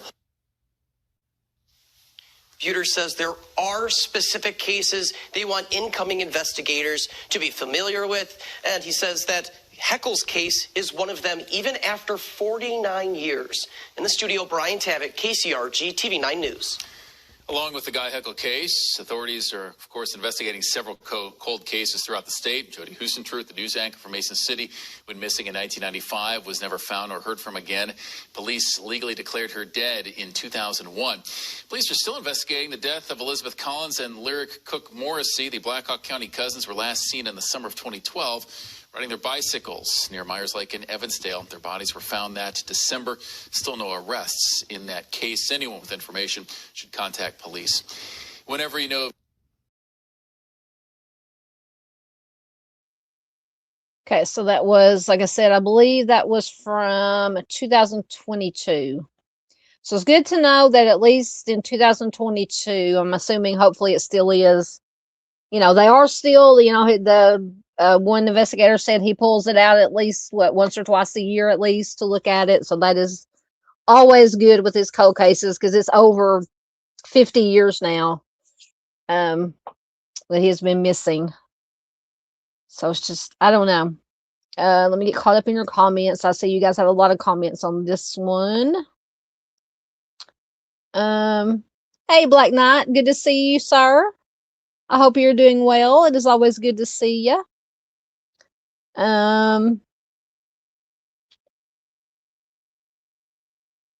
Josh says, I think the lore. Oh, I like watching them. I think the Lore Lodge may have done an episode on Guy. Yeah, they do a lot of missing persons. I haven't watched them in a while. I need to see get caught up on their stuff. Okay, so Black Knight, thank you for says Chukkas. The boots are mid-cut boots, usually made of leather and steel toes. Okay, thank you. I was wondering about that. I was thinking there was maybe some. Well, I was thinking actually maybe I thought of like Uggs, but okay. So mid-cut boots, usually made of leather and steel toes. That would make sense. Thank you so much for that information.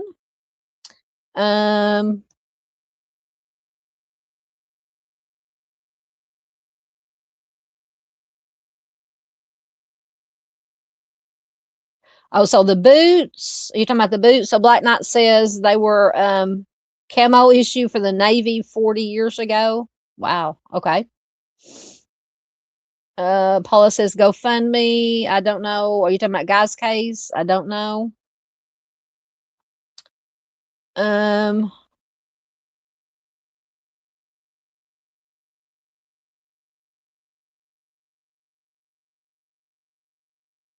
So Josh said, I wish you were free on Mondays. I would have you up here for one, just because I like having you up here with me, because you do a good job. But you are so good at finding the information that I don't find. But Josh says, I'm assuming you meant according to the Des Moines Register, someone asked for a ransom from a Cedar Rapids payphone. It was considered a hoax as the info was vague. Yeah. Unfortunately, with a lot of these, you do get the hoaxes with the, and I was, I can't remember, something came up on my YouTube, a short or something or they've been talking about maybe this ransom thing with the Nancy Guthrie case is just not really connected with the case. Well, some people say it's not connected with the case. It's just somebody trying to get money. But yeah, unfortunately, I don't know one way or the other. That whole thing is a mess, in my opinion. But yeah, you always have the POSs, as I call them, that try to get money, try to take advantage of the situation. Josh also says there was a sighting of Guy by a salesperson at a restaurant on I-74 near Bloomington, Illinois. Interesting. So this stuff sounds familiar. Maybe, let me make sure once again, because when I was doing all my bookmarks and my articles, it was very late the other night. So it's possible that I could have found the information and forgot to bookmark it. Or maybe it was on Web Sleuths that had mentioned, just people mentioning in commenting on the threads and Web Sleuths about things that they had heard. Josh says, Des Moines Register, apparently investigators were considering a hazing theory by the older scouts, excuse me, playing capture the flag. I'm so sorry for coughing. I think I remember this from the Lore Lodge episode. That I didn't think about that. That is possible. A hazing incident gone wrong. Maybe they were doing whatever. It was down by the river, and he accidentally, fell in, and I don't know how deep the river is or how fast it was flowing, and they just panicked and didn't say any, kept their mouth shut. But I mean, if something like that happened, it depended on how many. You would think that somebody would have said something. I mean, especially after more than 50 years. I mean, it's really hard for a lot of people. It's hard for two people to keep a secret. I mean, To me, it's only a secret if one person knows it, you know. I mean, I'm not saying that you're wrong, you know, that I don't agree with the theory. It's a very plausible theory. But yeah, it would take some willpower for one of them for somebody to not speak up. Mustang says, in her opinion, it could be either accidental or foul play. Boston said, were there any big boot prints or cigarette butts found? That's an interesting question. Not that I have read. Not that I read.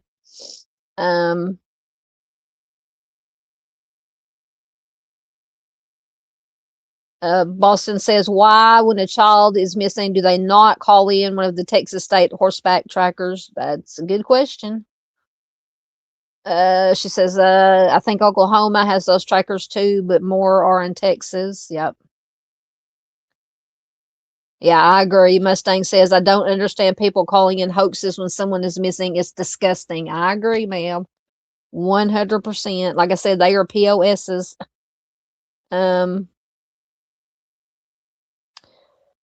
Boston says, I don't know if the Texas Rangers are the same as those trackers or not. I think some are, but some are not. Yeah. Yeah, so I don't know. I think, once again, we don't know for sure. All the possibilities are on the table. Could have been accidental. He could have wandered off by himself to go take a potty break or something, whatever, and accidentally fell in the water. It's like Josh said, that, you know, it could have been a hazing incident gone wrong. And then, you know, nobody's ever come forward to admit it, to say anything. It could have been foul play. Because Boston mentioned, you know, were there any adult sized boot prints or cigarette butts or anything found in the area? All very good questions, very good points, very good possibilities, in my opinion. All right, I think that is all I had on Guy. So next, yeah, I must have said Walker, Texas Ranger. I know Chuck Norris passed away. Chuck Norris was, you know, invincible. I mean, obviously nobody's invincible, but you know, we've seen all the memes and watched all the TV shows and the movies with Chuck Norris. He was the tough guy. Okay, so next, we have Fredrick James Workman. So his nickname, I believe, is Fred or Freddie, so I'm going to call him Fred. So Fred went missing, or was last seen on August 2nd, 2013 in Des Moines. He's considered or classified an endangered runaway. He is a white male. He was just 15 years old. When he went missing, he would be 27 years old as of 2026. And I forgot to put the Charley Project does have an age progression to 23. I don't know why I didn't put it on the slide, because I usually do. But when he went missing, he was 5'3" to 5'7" and 126 to 145 pounds. That's a big difference in the height and the weights. With blonde hair and blue eyes. His nicknames are Fred and Freddie. He has a small scar under his chin, and he may use the last name of Shields. His last known clothing was an orange t-shirt with gold writing, skinny jeans, and a blue and black high-top Nike sneakers. He does suffer from ADHD and ODD, which is oppositional defiant disorder. I have heard of that before, but I'm not well versed in what exactly the symptoms are with that. He does require medication to control his conditions. So Fred, as far as Charley Project, not a whole lot of information. He disappeared from Des Moines once again on August 2nd, 2013. He was living in a juvenile facility at the time of his disappearance. And he went missing after his probation officer told him that he could not go home until he completed the program. Authorities believe that he did leave of his own accord. Now, once again, once again, as Ms. Z says, that doesn't mean that something bad couldn't have happened after he left of his own accord. It says that he may have traveled to Newton, Iowa. He is originally from Fairfield, Iowa. A few details are available in his case. But if you do have information, you can call, once again, the Des Moines PD at 515-283-4811. I think this is the one I found just bits and pieces from a few articles.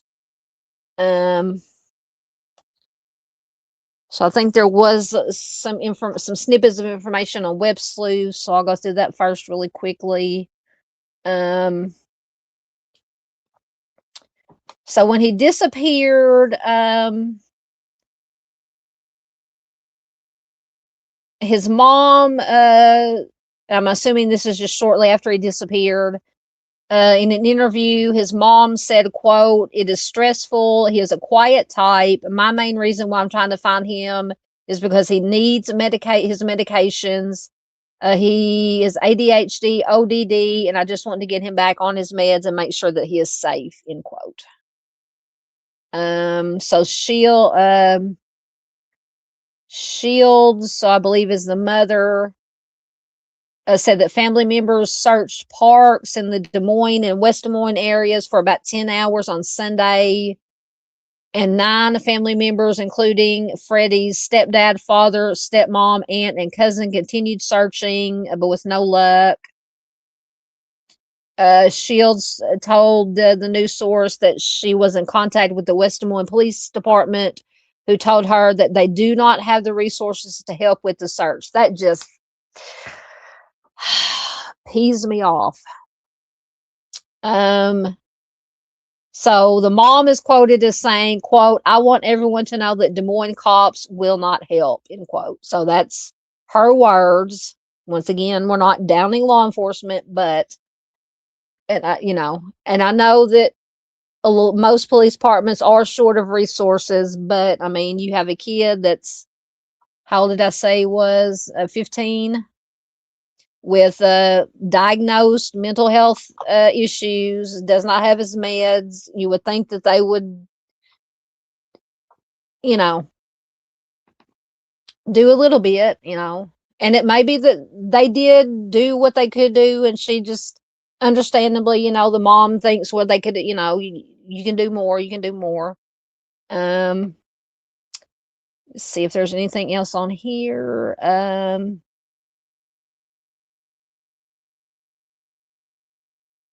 Just skimming through comments. I think that was about it on that one.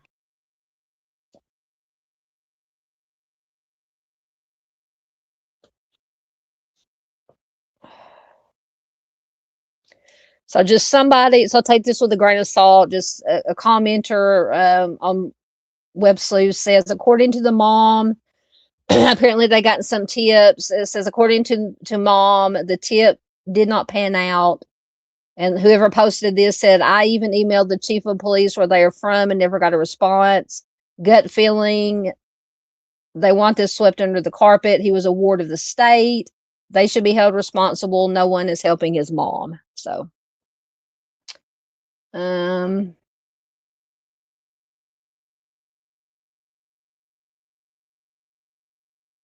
let's see.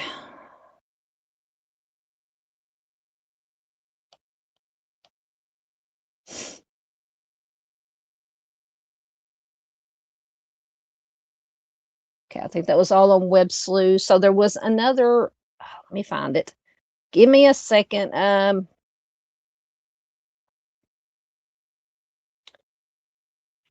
I think this is from truecasefiles.com.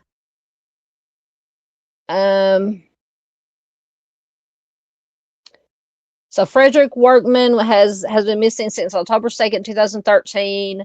The 15-year-old was living at a juvenile youth facility in Des Moines at the time of his disappearance.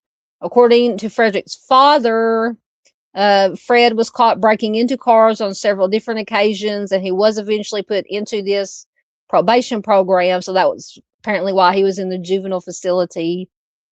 On the day he vanished, Fred was reportedly told by a probation officer that he could not return to his home in Fairfield until he completed the program. It is believed that Fred left the facility on his own accord shortly thereafter. Years have passed since Fred went missing, but unfortunately, there are very few details available about his disappearance. Excuse me. Some sources say that he might have traveled to Newton, Iowa, but it is unclear where that information came from. As time has passed without any sign of him, fears for Fred's safety have significantly increased. Fred's father has stayed dedicated to locating his son and is continuing to spread awareness about Fred's disappearance. His father explained that Fred did have several run-ins with law as a teenager. And so this, according to his father believes that Fred began acting out as a result of being abused by a trusted family friend. So this is just according to the father, nothing confirmed. And I'm not saying that I doubt what the father's saying, but it says that Fred's repeated run-ins with police are what ultimately landed him in the juvenile facility. It is unclear how he was able to leave the facility undetected. I was wondering about that also. I mean, you would think that those juvenile facilities, but once again, we have covered a lot of cases where kids, they find a way to get out of these facilities. I don't know.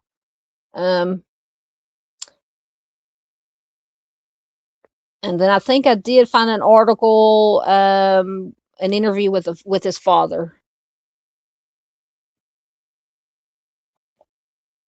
Okay, so this article is from July of 2018 from ourquadcities.com.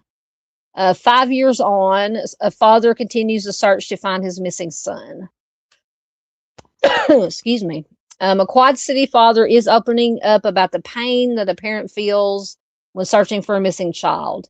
It is 5 years that Michael Workman's son, Fredrick, went missing from the Des Moines area.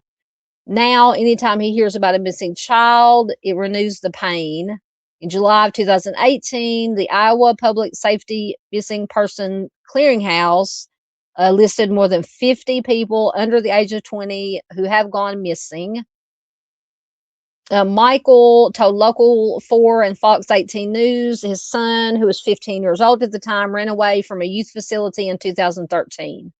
Michael said that he had handed out flyers and posters, contacted law enforcement and the FBI, and when he got a lead, he got in his car and started driving. Sorry, I have to scroll through all the ads. Come on. Michael said, quote, "I have 3 kids. I love them all 3, but my heart and soul goes out to Freddie." Michael said that he had tried a lot of strategies to bring his now 20-year-old son home since first learning of the disappearance August 2nd, 2013. So the father said, quote, "We were on our way to Des Moines and stopped dead in the middle of the interstate. We had seen a cop in the middle and we handed him a picture," end quote. I'm assuming he meant handed them a picture of Fredrick. He added, quote, "We walked the areas. We spent, I don't know how much time up there to walk, to help, to yell, to ask, to hand out flyers. With little to go on and the tips not yielding the reunion he hopes for, it has not been easy." Workman says, quote, "There were days where I flipped over tables," end quote. So originally, Fairfield, Iowa, Michael said after he and Frederick's mother split, he was not able to have as much custody during his son's young life. Sorry, ads are popping up in front of me. He was not able to have as much custody during his son's young life, but that leaves him cherishing the time together. Workman said, quote, "The young flight pilot, when I put him in that," I'm assuming that's some kind of youth program, young flight pilot, The times that I got to spend with him to put him in school, end quote. So it also includes all the time spent fishing. But Michael and Fred, in addition to the times filled with smiles, he did face challenges growing up, including diagnosed with behavioral disorders, was abused by a family friend, and had run-ins with police. Workman said, quote, Freddie was breaking into cars and was put into probation, end quote. So Michael and his wife, who is Frederick's stepmom, Brenda, said that he was making progress at youth facilities while on probation, and he was getting access to treatment. His father says, quote, he was so happy just to see us come. Now Workman said that every time he hears or sees someone's child has gone missing, he aches for the families because he knows how difficult it is to be in the unknown. And he said it just brings back a lot. He said now it's just waiting. He says, quote, my hopes, my prayers are still out there. I mean, we will never forget him. I will never give up. I'm not going to give up, not in my life, end quote.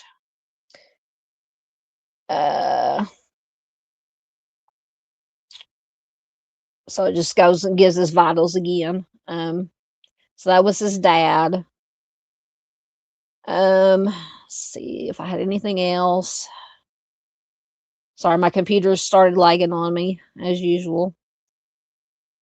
Also, I did have an article which it does mention Michael or Fredrick or Michael, one of them at the end of one of the ones that we talked about, but it's an article from March of 2021 about 7 children brought back to Iowa after nationwide missing persons search. So I just wanted to include it. It's always good to have a little bit of good news. Once again, this is from 2021. It's from CBS2Iowa.com. It says 7 children who were reported missing from Iowa have been safely returned to the state because of an operation led by the U.S. Marshal Service. According to the federal agency, altogether 21 children between the ages of 4 and 17 were located. Operation Homecoming, I think we may have talked about is either this one or a different one before. Operation Homecoming led to investigations in 9 states, including Arizona, Nebraska, Minnesota, Florida, Mississippi, Tennessee, Illinois, Ohio, and Indiana. Investigators say because of the operation, 2 people were also arrested. Firearms, substances and firearms were seized, and 4 human trafficking cases were uncovered. Deputy U.S. Marshal Scott Cannon, who is the Missing Child Investigations Coordinator for the Southern District of Iowa, said, quote, the goal of our involvement with missing child cases is not only to safely recover Iowa's missing children, but also to aid our local and state partners who work these cases daily. The Marshal Service is uniquely suited to provide assistance based on our expertise. As the premier agency in tracking fugitives, we can use some of the same skill sets in recovering missing children as we use during fugitive investigations, end quote. So the U.S. Marshal Service said that both northern and southern districts of Iowa worked with NCMEC and the Iowa Division of Criminal Investigations Missing Persons Clearinghouse. The goal was to find and bring back as many children as possible, and especially those who are at risk for exposure to illegal substances, exploitation, abuse, and medical or mental health conditions. Deputy Cannon went on to say, quote, the goal of our involvement with missing, that's repeating what he said earlier. Anyway, so as investigators say they're still looking, no, it does mention Fredrick, are still looking for Fredrick Workman, a 15-year-old last seen in Des Moines in August of 2013. A $5,000 reward is being offered for information leading to his location. The U.S. Marshal Service says anyone with information about Workman's whereabouts should call NCMEC at 1-800-THE-LOST, which is 843-5678.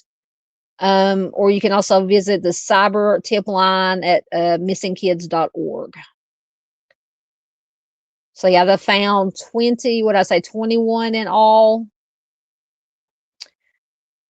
This Operation Homecoming, altogether 21 children between the ages of 14 and 17 were located. So that is fantastic. And they also arrested 2 people for illegal substances, guns, and 4 human trafficking cases were uncovered. So kudos to all the good guys out there doing the good work. All right. Let me get into your comments. I think that might have been, no, we got one more after this. All right, let me get caught up right quick. And then we'll get to our last one. Where was I at? Okay, I remember that. Let me see.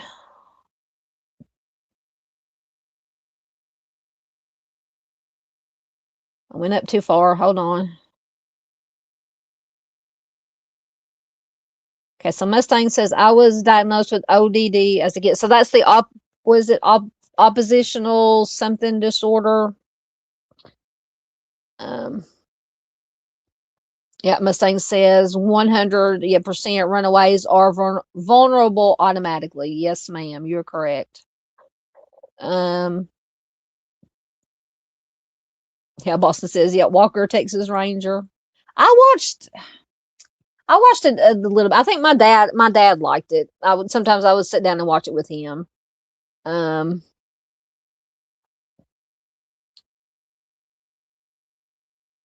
well, I hope I didn't miss Josh. I'm about 10 minutes behind. Josh said, good night, everyone. I hope all are found and families find peace. Absolutely. Thank you so much, Josh, for being here. If you're still listening, please do check out Josh at his channel, Where Lavender Grows. He does fantastic work. Always a pleasure to have Josh here. Oh yeah, I like that show Tracker. I like to watch that one.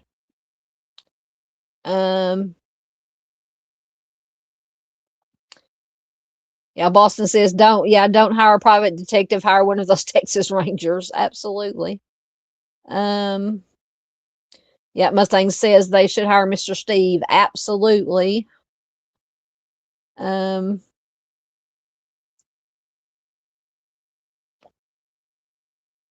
me see. Yeah, Boston said Mr. High Beam's True Crime Web. Oh, Miss Paula said they got a dusting of snow in Durham, New Hampshire. I don't even want to think about snow. We had a week of it here in Arkansas, and that was enough, more than enough for me.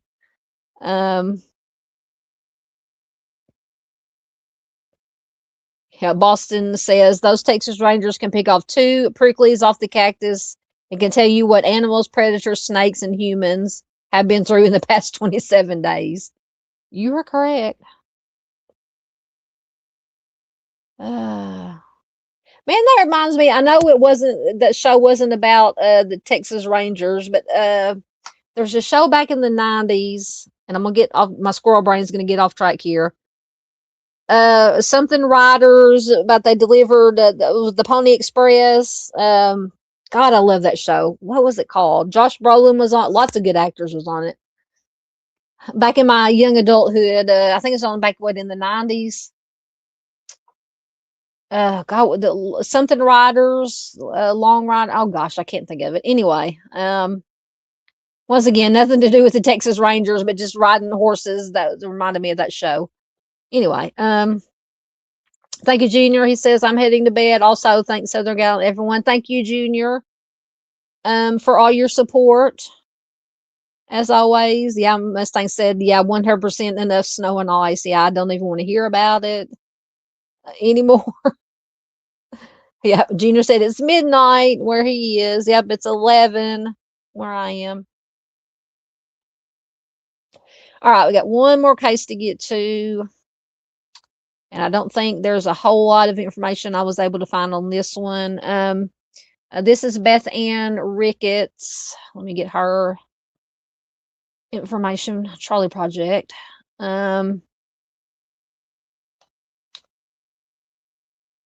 Do-do-do-do. Come on now. There we go.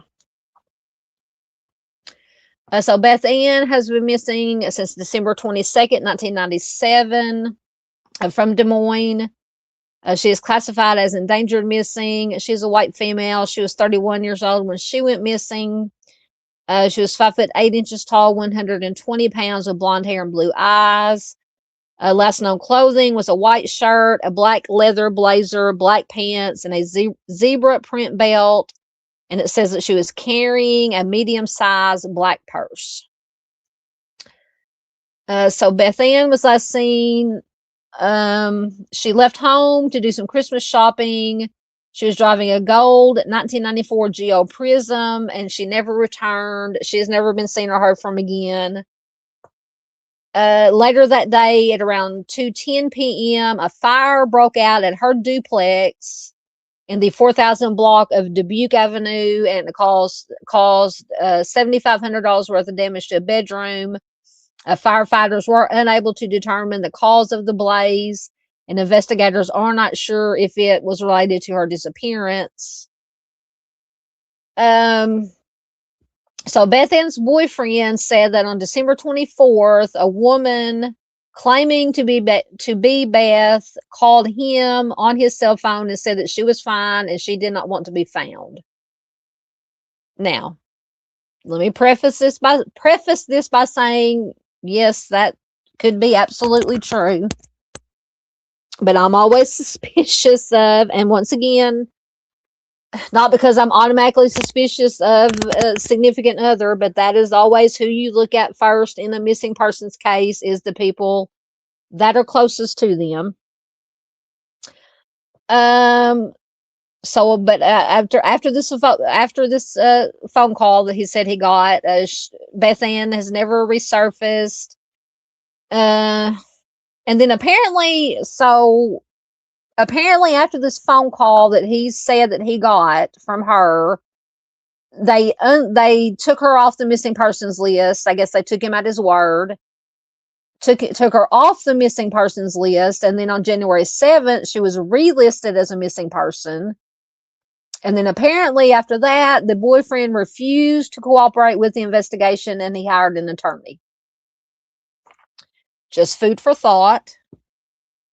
So Beth Ann is a military veteran. She lived in Oklahoma City, Oklahoma, prior to moving to Des Moines. She left behind 2 daughters and a son.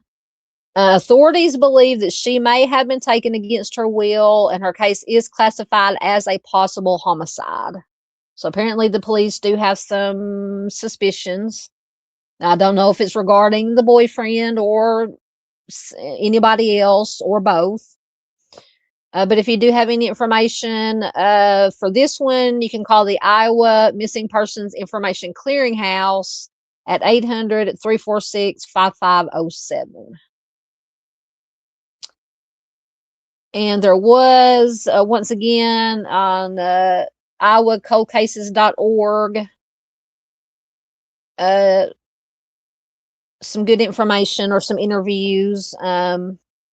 So Beth Ann Ricketts, a 31-year-old military veteran and mother of 3 young children, vanished from Des Moines on Monday, December 22nd, 1997, under suspicious circumstances. And did it say if they found the car? Hold on, let me go back right quick. Let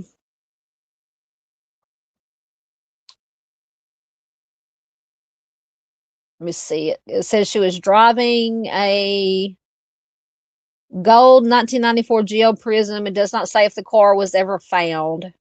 All right. So I want to make sure I didn't miss anything. Okay, so according to Des Moines police, Ricketts or Beth Ann left her duplex early that morning to go Christmas shopping for her children. She drove a 1991 Geo Prism and was last seen wearing black pants with a zebra belt, white shirt, black leather blazer, and carrying a medium-sized black purse. So it's just going through her vitals again. She disappeared sometime after purchasing Christmas presents for her kids and a dress to wear for New Year's Eve. It says she never got to wrap the presents or wear the new dress. So I wonder if that means that they found that the car was found at wherever she was shopping at, and that the presents and the dress were in the car. I mean, how else would they know that she had presents for the kids and had bought a dress for herself? So the same day she went missing, a fire broke out at 2:10 p.m. in the bedroom of Ricketts' residence, causing extensive damages that totaled $7,500. Firefighters listed the cause of the fire as unknown. I have questions about that. So when Ricketts had not returned home by the following day, friends caring for her children reported her missing. So apparently the boyfriend did not report her missing. Friends. So on Wednesday night, Christmas Eve, December 24th of 1987, all three television networks in Des Moines aired a story about Beth Ann's disappearance at 7:30 p.m. And then shortly after the story aired on all three news stations, the boyfriend, William Halterman, called the police. That's when he called the police and told them that Beth Ann was not missing. Halterman told police that Ricketts had contacted him on his cell phone and said that she did not want to be found and that she was with friends. So Halterman's allegations did not make sense. Beth Ann loved her children and had been looking forward to both Christmas with her kids and New Year's Eve. The Des Moines Register published a story Christmas Day about Ricketts' mysterious disappearance, and Halterman quickly lawyered up. Police initially classified the case as endangered missing, meaning the missing person is considered to be in physical danger. And Des Moines Detective Dennis O'Donnell said that police believe that Ricketts had been taken against her will. I don't know. I still have questions about the boyfriend. Could be either one. Could be either or. So officials did reach out to the public asking for help in filling in the blanks in the investigation. Despite Halterman's report that she was alive, Police Lieutenant Randy Dawson said the department reopened the missing persons case on January 7th of 1998. So from December 24th of 87 until January of 98.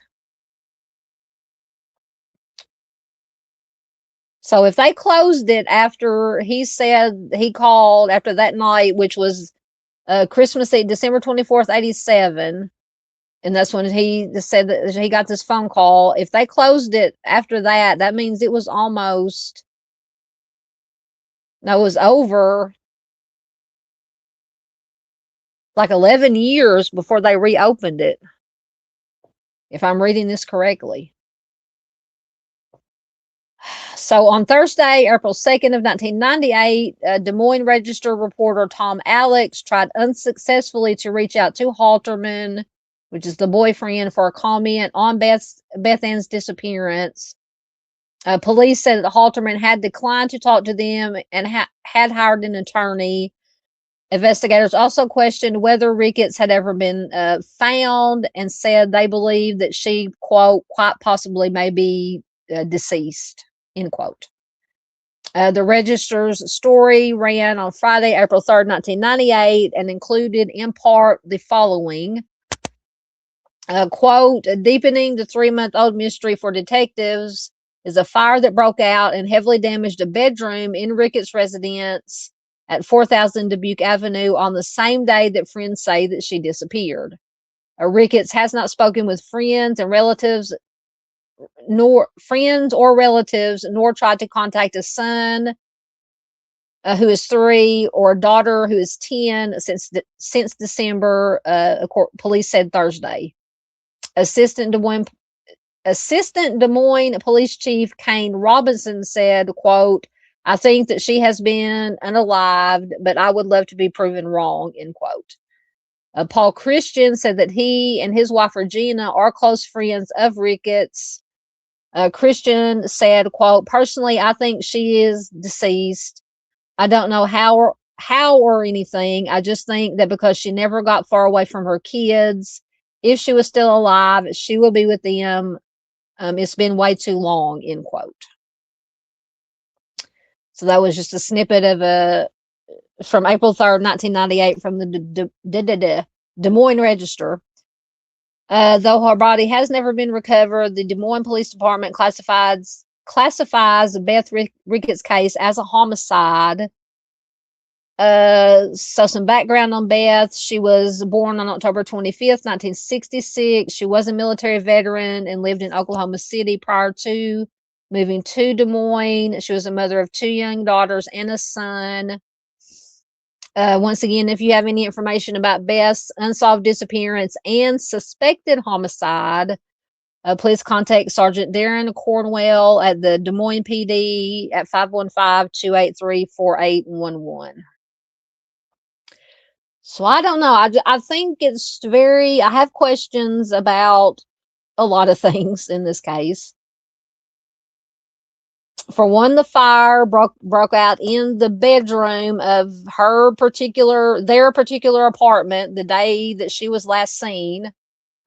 And so then when on December 24th, so she was last seen on the 22nd. She was last seen on the 22nd. So then this fire breaks out that same day in the bedroom of their duplex. So then on the 24th, when her story starts airing on all the television networks, that's when the boyfriend calls and tells police, "No, she called me. She says she don't want to be found. She's with friends. Left 3 kids behind, but hey, okay."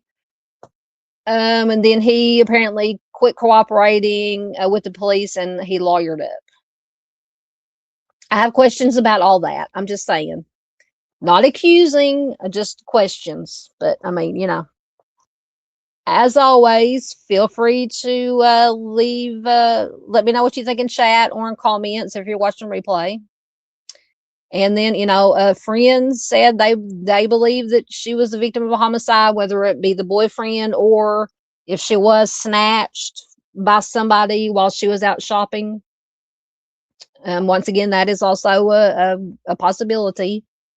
Very plausible. But yeah, I'm just suspicious about the fire too, because and the fire department said it was what did they rule it, undetermined or unknown. So that means they don't know if it was accidental, if it was arson set, on purpose. Lots of questions. All right, I think that is all I had on that. Let me get back into your comments.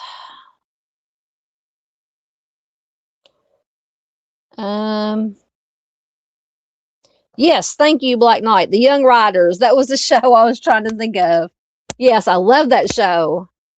God, I remember it had so many good-looking guys in it. Josh Brolin was in it. One of the Baldwins, the blonde-headed Baldwin brother, was in it. The other guy, oh man, I'm gonna have to go see if it's streaming anywhere. I love that show. Anyway, thank you, Black Knight. That is the show. Yeah, Boston says, "OMG, she's a veteran. Are you kidding me?" Yeah, she was a veteran. Stationed in Oklahoma City, apparently, and then moved to Des Moines. I wonder if she was still if she had got retired or whatever from the military and then moved to Des Moines. Or she's still, I don't know if there's any kind of, I don't know, did it say what branch she was in? It just said she was a veteran. Let me go back up here. I said she was a military veteran. So, okay. So she had already gotten out when she moved. She had already gotten out apparently before she moved to Des Moines. Okay. That answers my own question. Let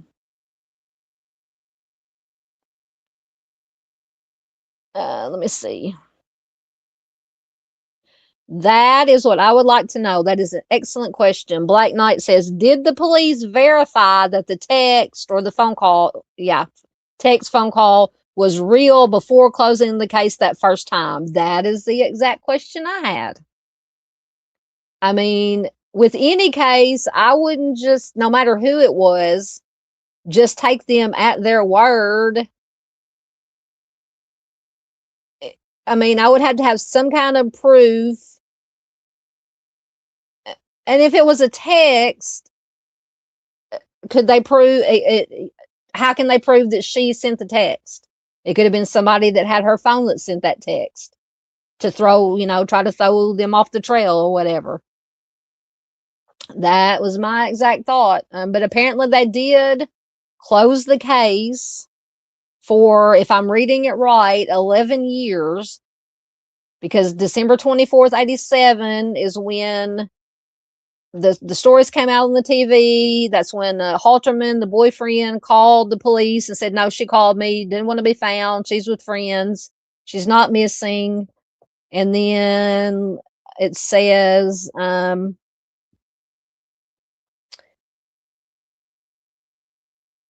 despite Halterman's report that Rickett was alive, Police Lieutenant Randy Dawson said the department reopened the missing persons case January 7th, 1998. So that was 11 years.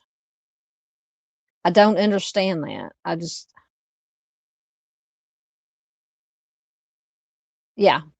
mean, please let me know if I'm misunderstanding what I'm reading here, but if my processor and my squirrels aren't processing the information correctly.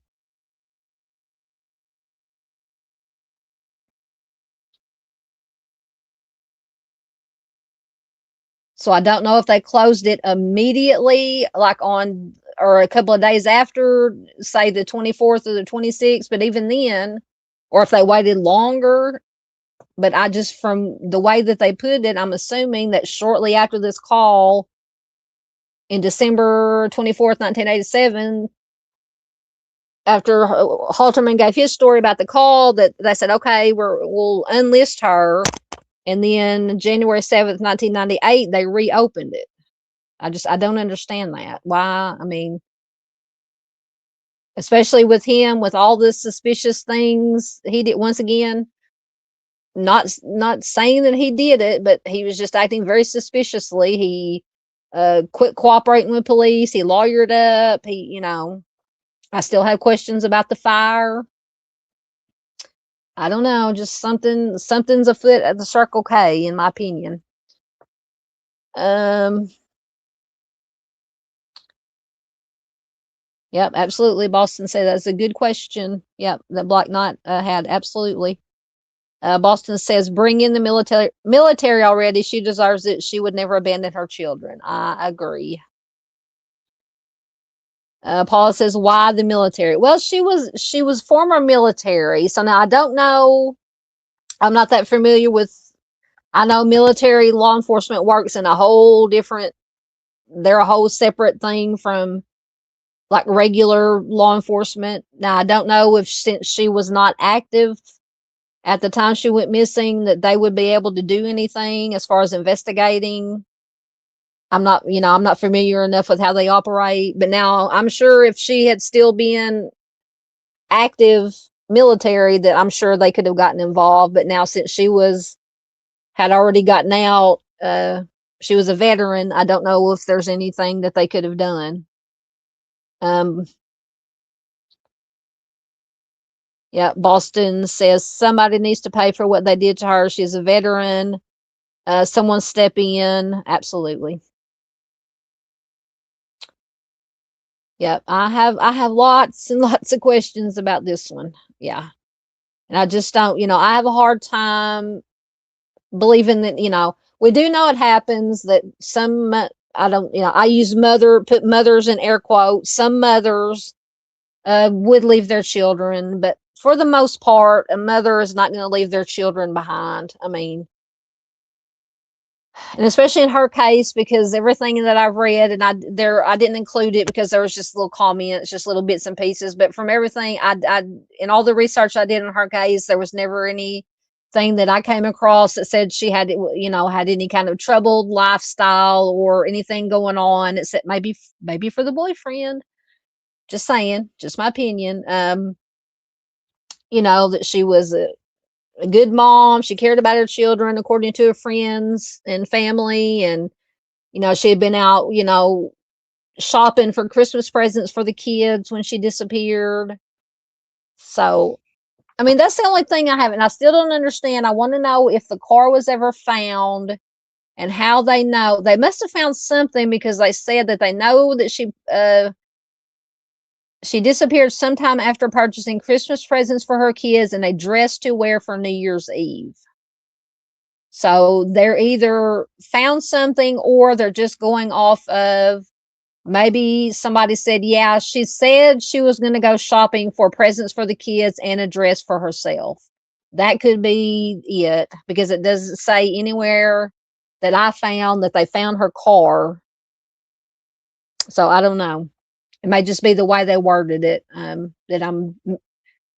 can be interpreted either way, I think. So I don't know. It's just, Paula says, I agree. Mustang, yep, got the red flags. I know. Like I said, I have questions about the fire. I have questions about the boyfriend. But then it's also possible. We also have to, you know, not have tunnel vision. We also have to, you know, it is plausible that the boyfriend had nothing to do with it, and that when she went out shopping, she was snatched. Something happened while she was out shopping. But it looks like they would have found the car unless whoever snatched her took the car or got in the car and took off with her in the car and just dumped the car somewhere, or her in the car somewhere, and there's just never been found. Also a possibility. Anyway, all good, excellent, as always in chat, all good questions, comments, theories, discussion. I appreciate you guys so much for your input. I think, yep, that was the last one we had. We got lots of smart people in here, good thinkers, critical, using our critical thinking skills. But anyway, I think that is all I have, unless anybody has any other last questions, thoughts, theories, anything. Like I said, Wednesday, hopefully I'm going to do the unsolved homicide live stream featuring Miss MMIP cases. I think I've already got them bookmarked. I was kind of browsing through the Bureau of Indian Affairs, missing and unalived. I gotta quit saying murdered. YouTube is gonna suppress my videos. Missing and unalived persons section. And I think I bookmarked, I don't know how many cases. So I'll get a slideshow together and do some more research. Hopefully I can find a little bit more information about, but once again, unfortunately, we know that with MMIP, MMIW cases, it's just they don't get a lot of attention or coverage, and there's just not a whole lot of information out there. But anyway, thank you, Mustang. Appreciate you so very much. I appreciate everybody. Thank y'all for being here. Let me multitask for a minute. So until Wednesday, hopefully, everybody have a good week. Be safe. As Dave kills me. At the end of Dave's lives, he always says, don't die. Just don't die. So be safe. Don't die. Be kind. Just be a good human. Spread joy and love and happiness and kindness everywhere you go. And I will see you guys soon.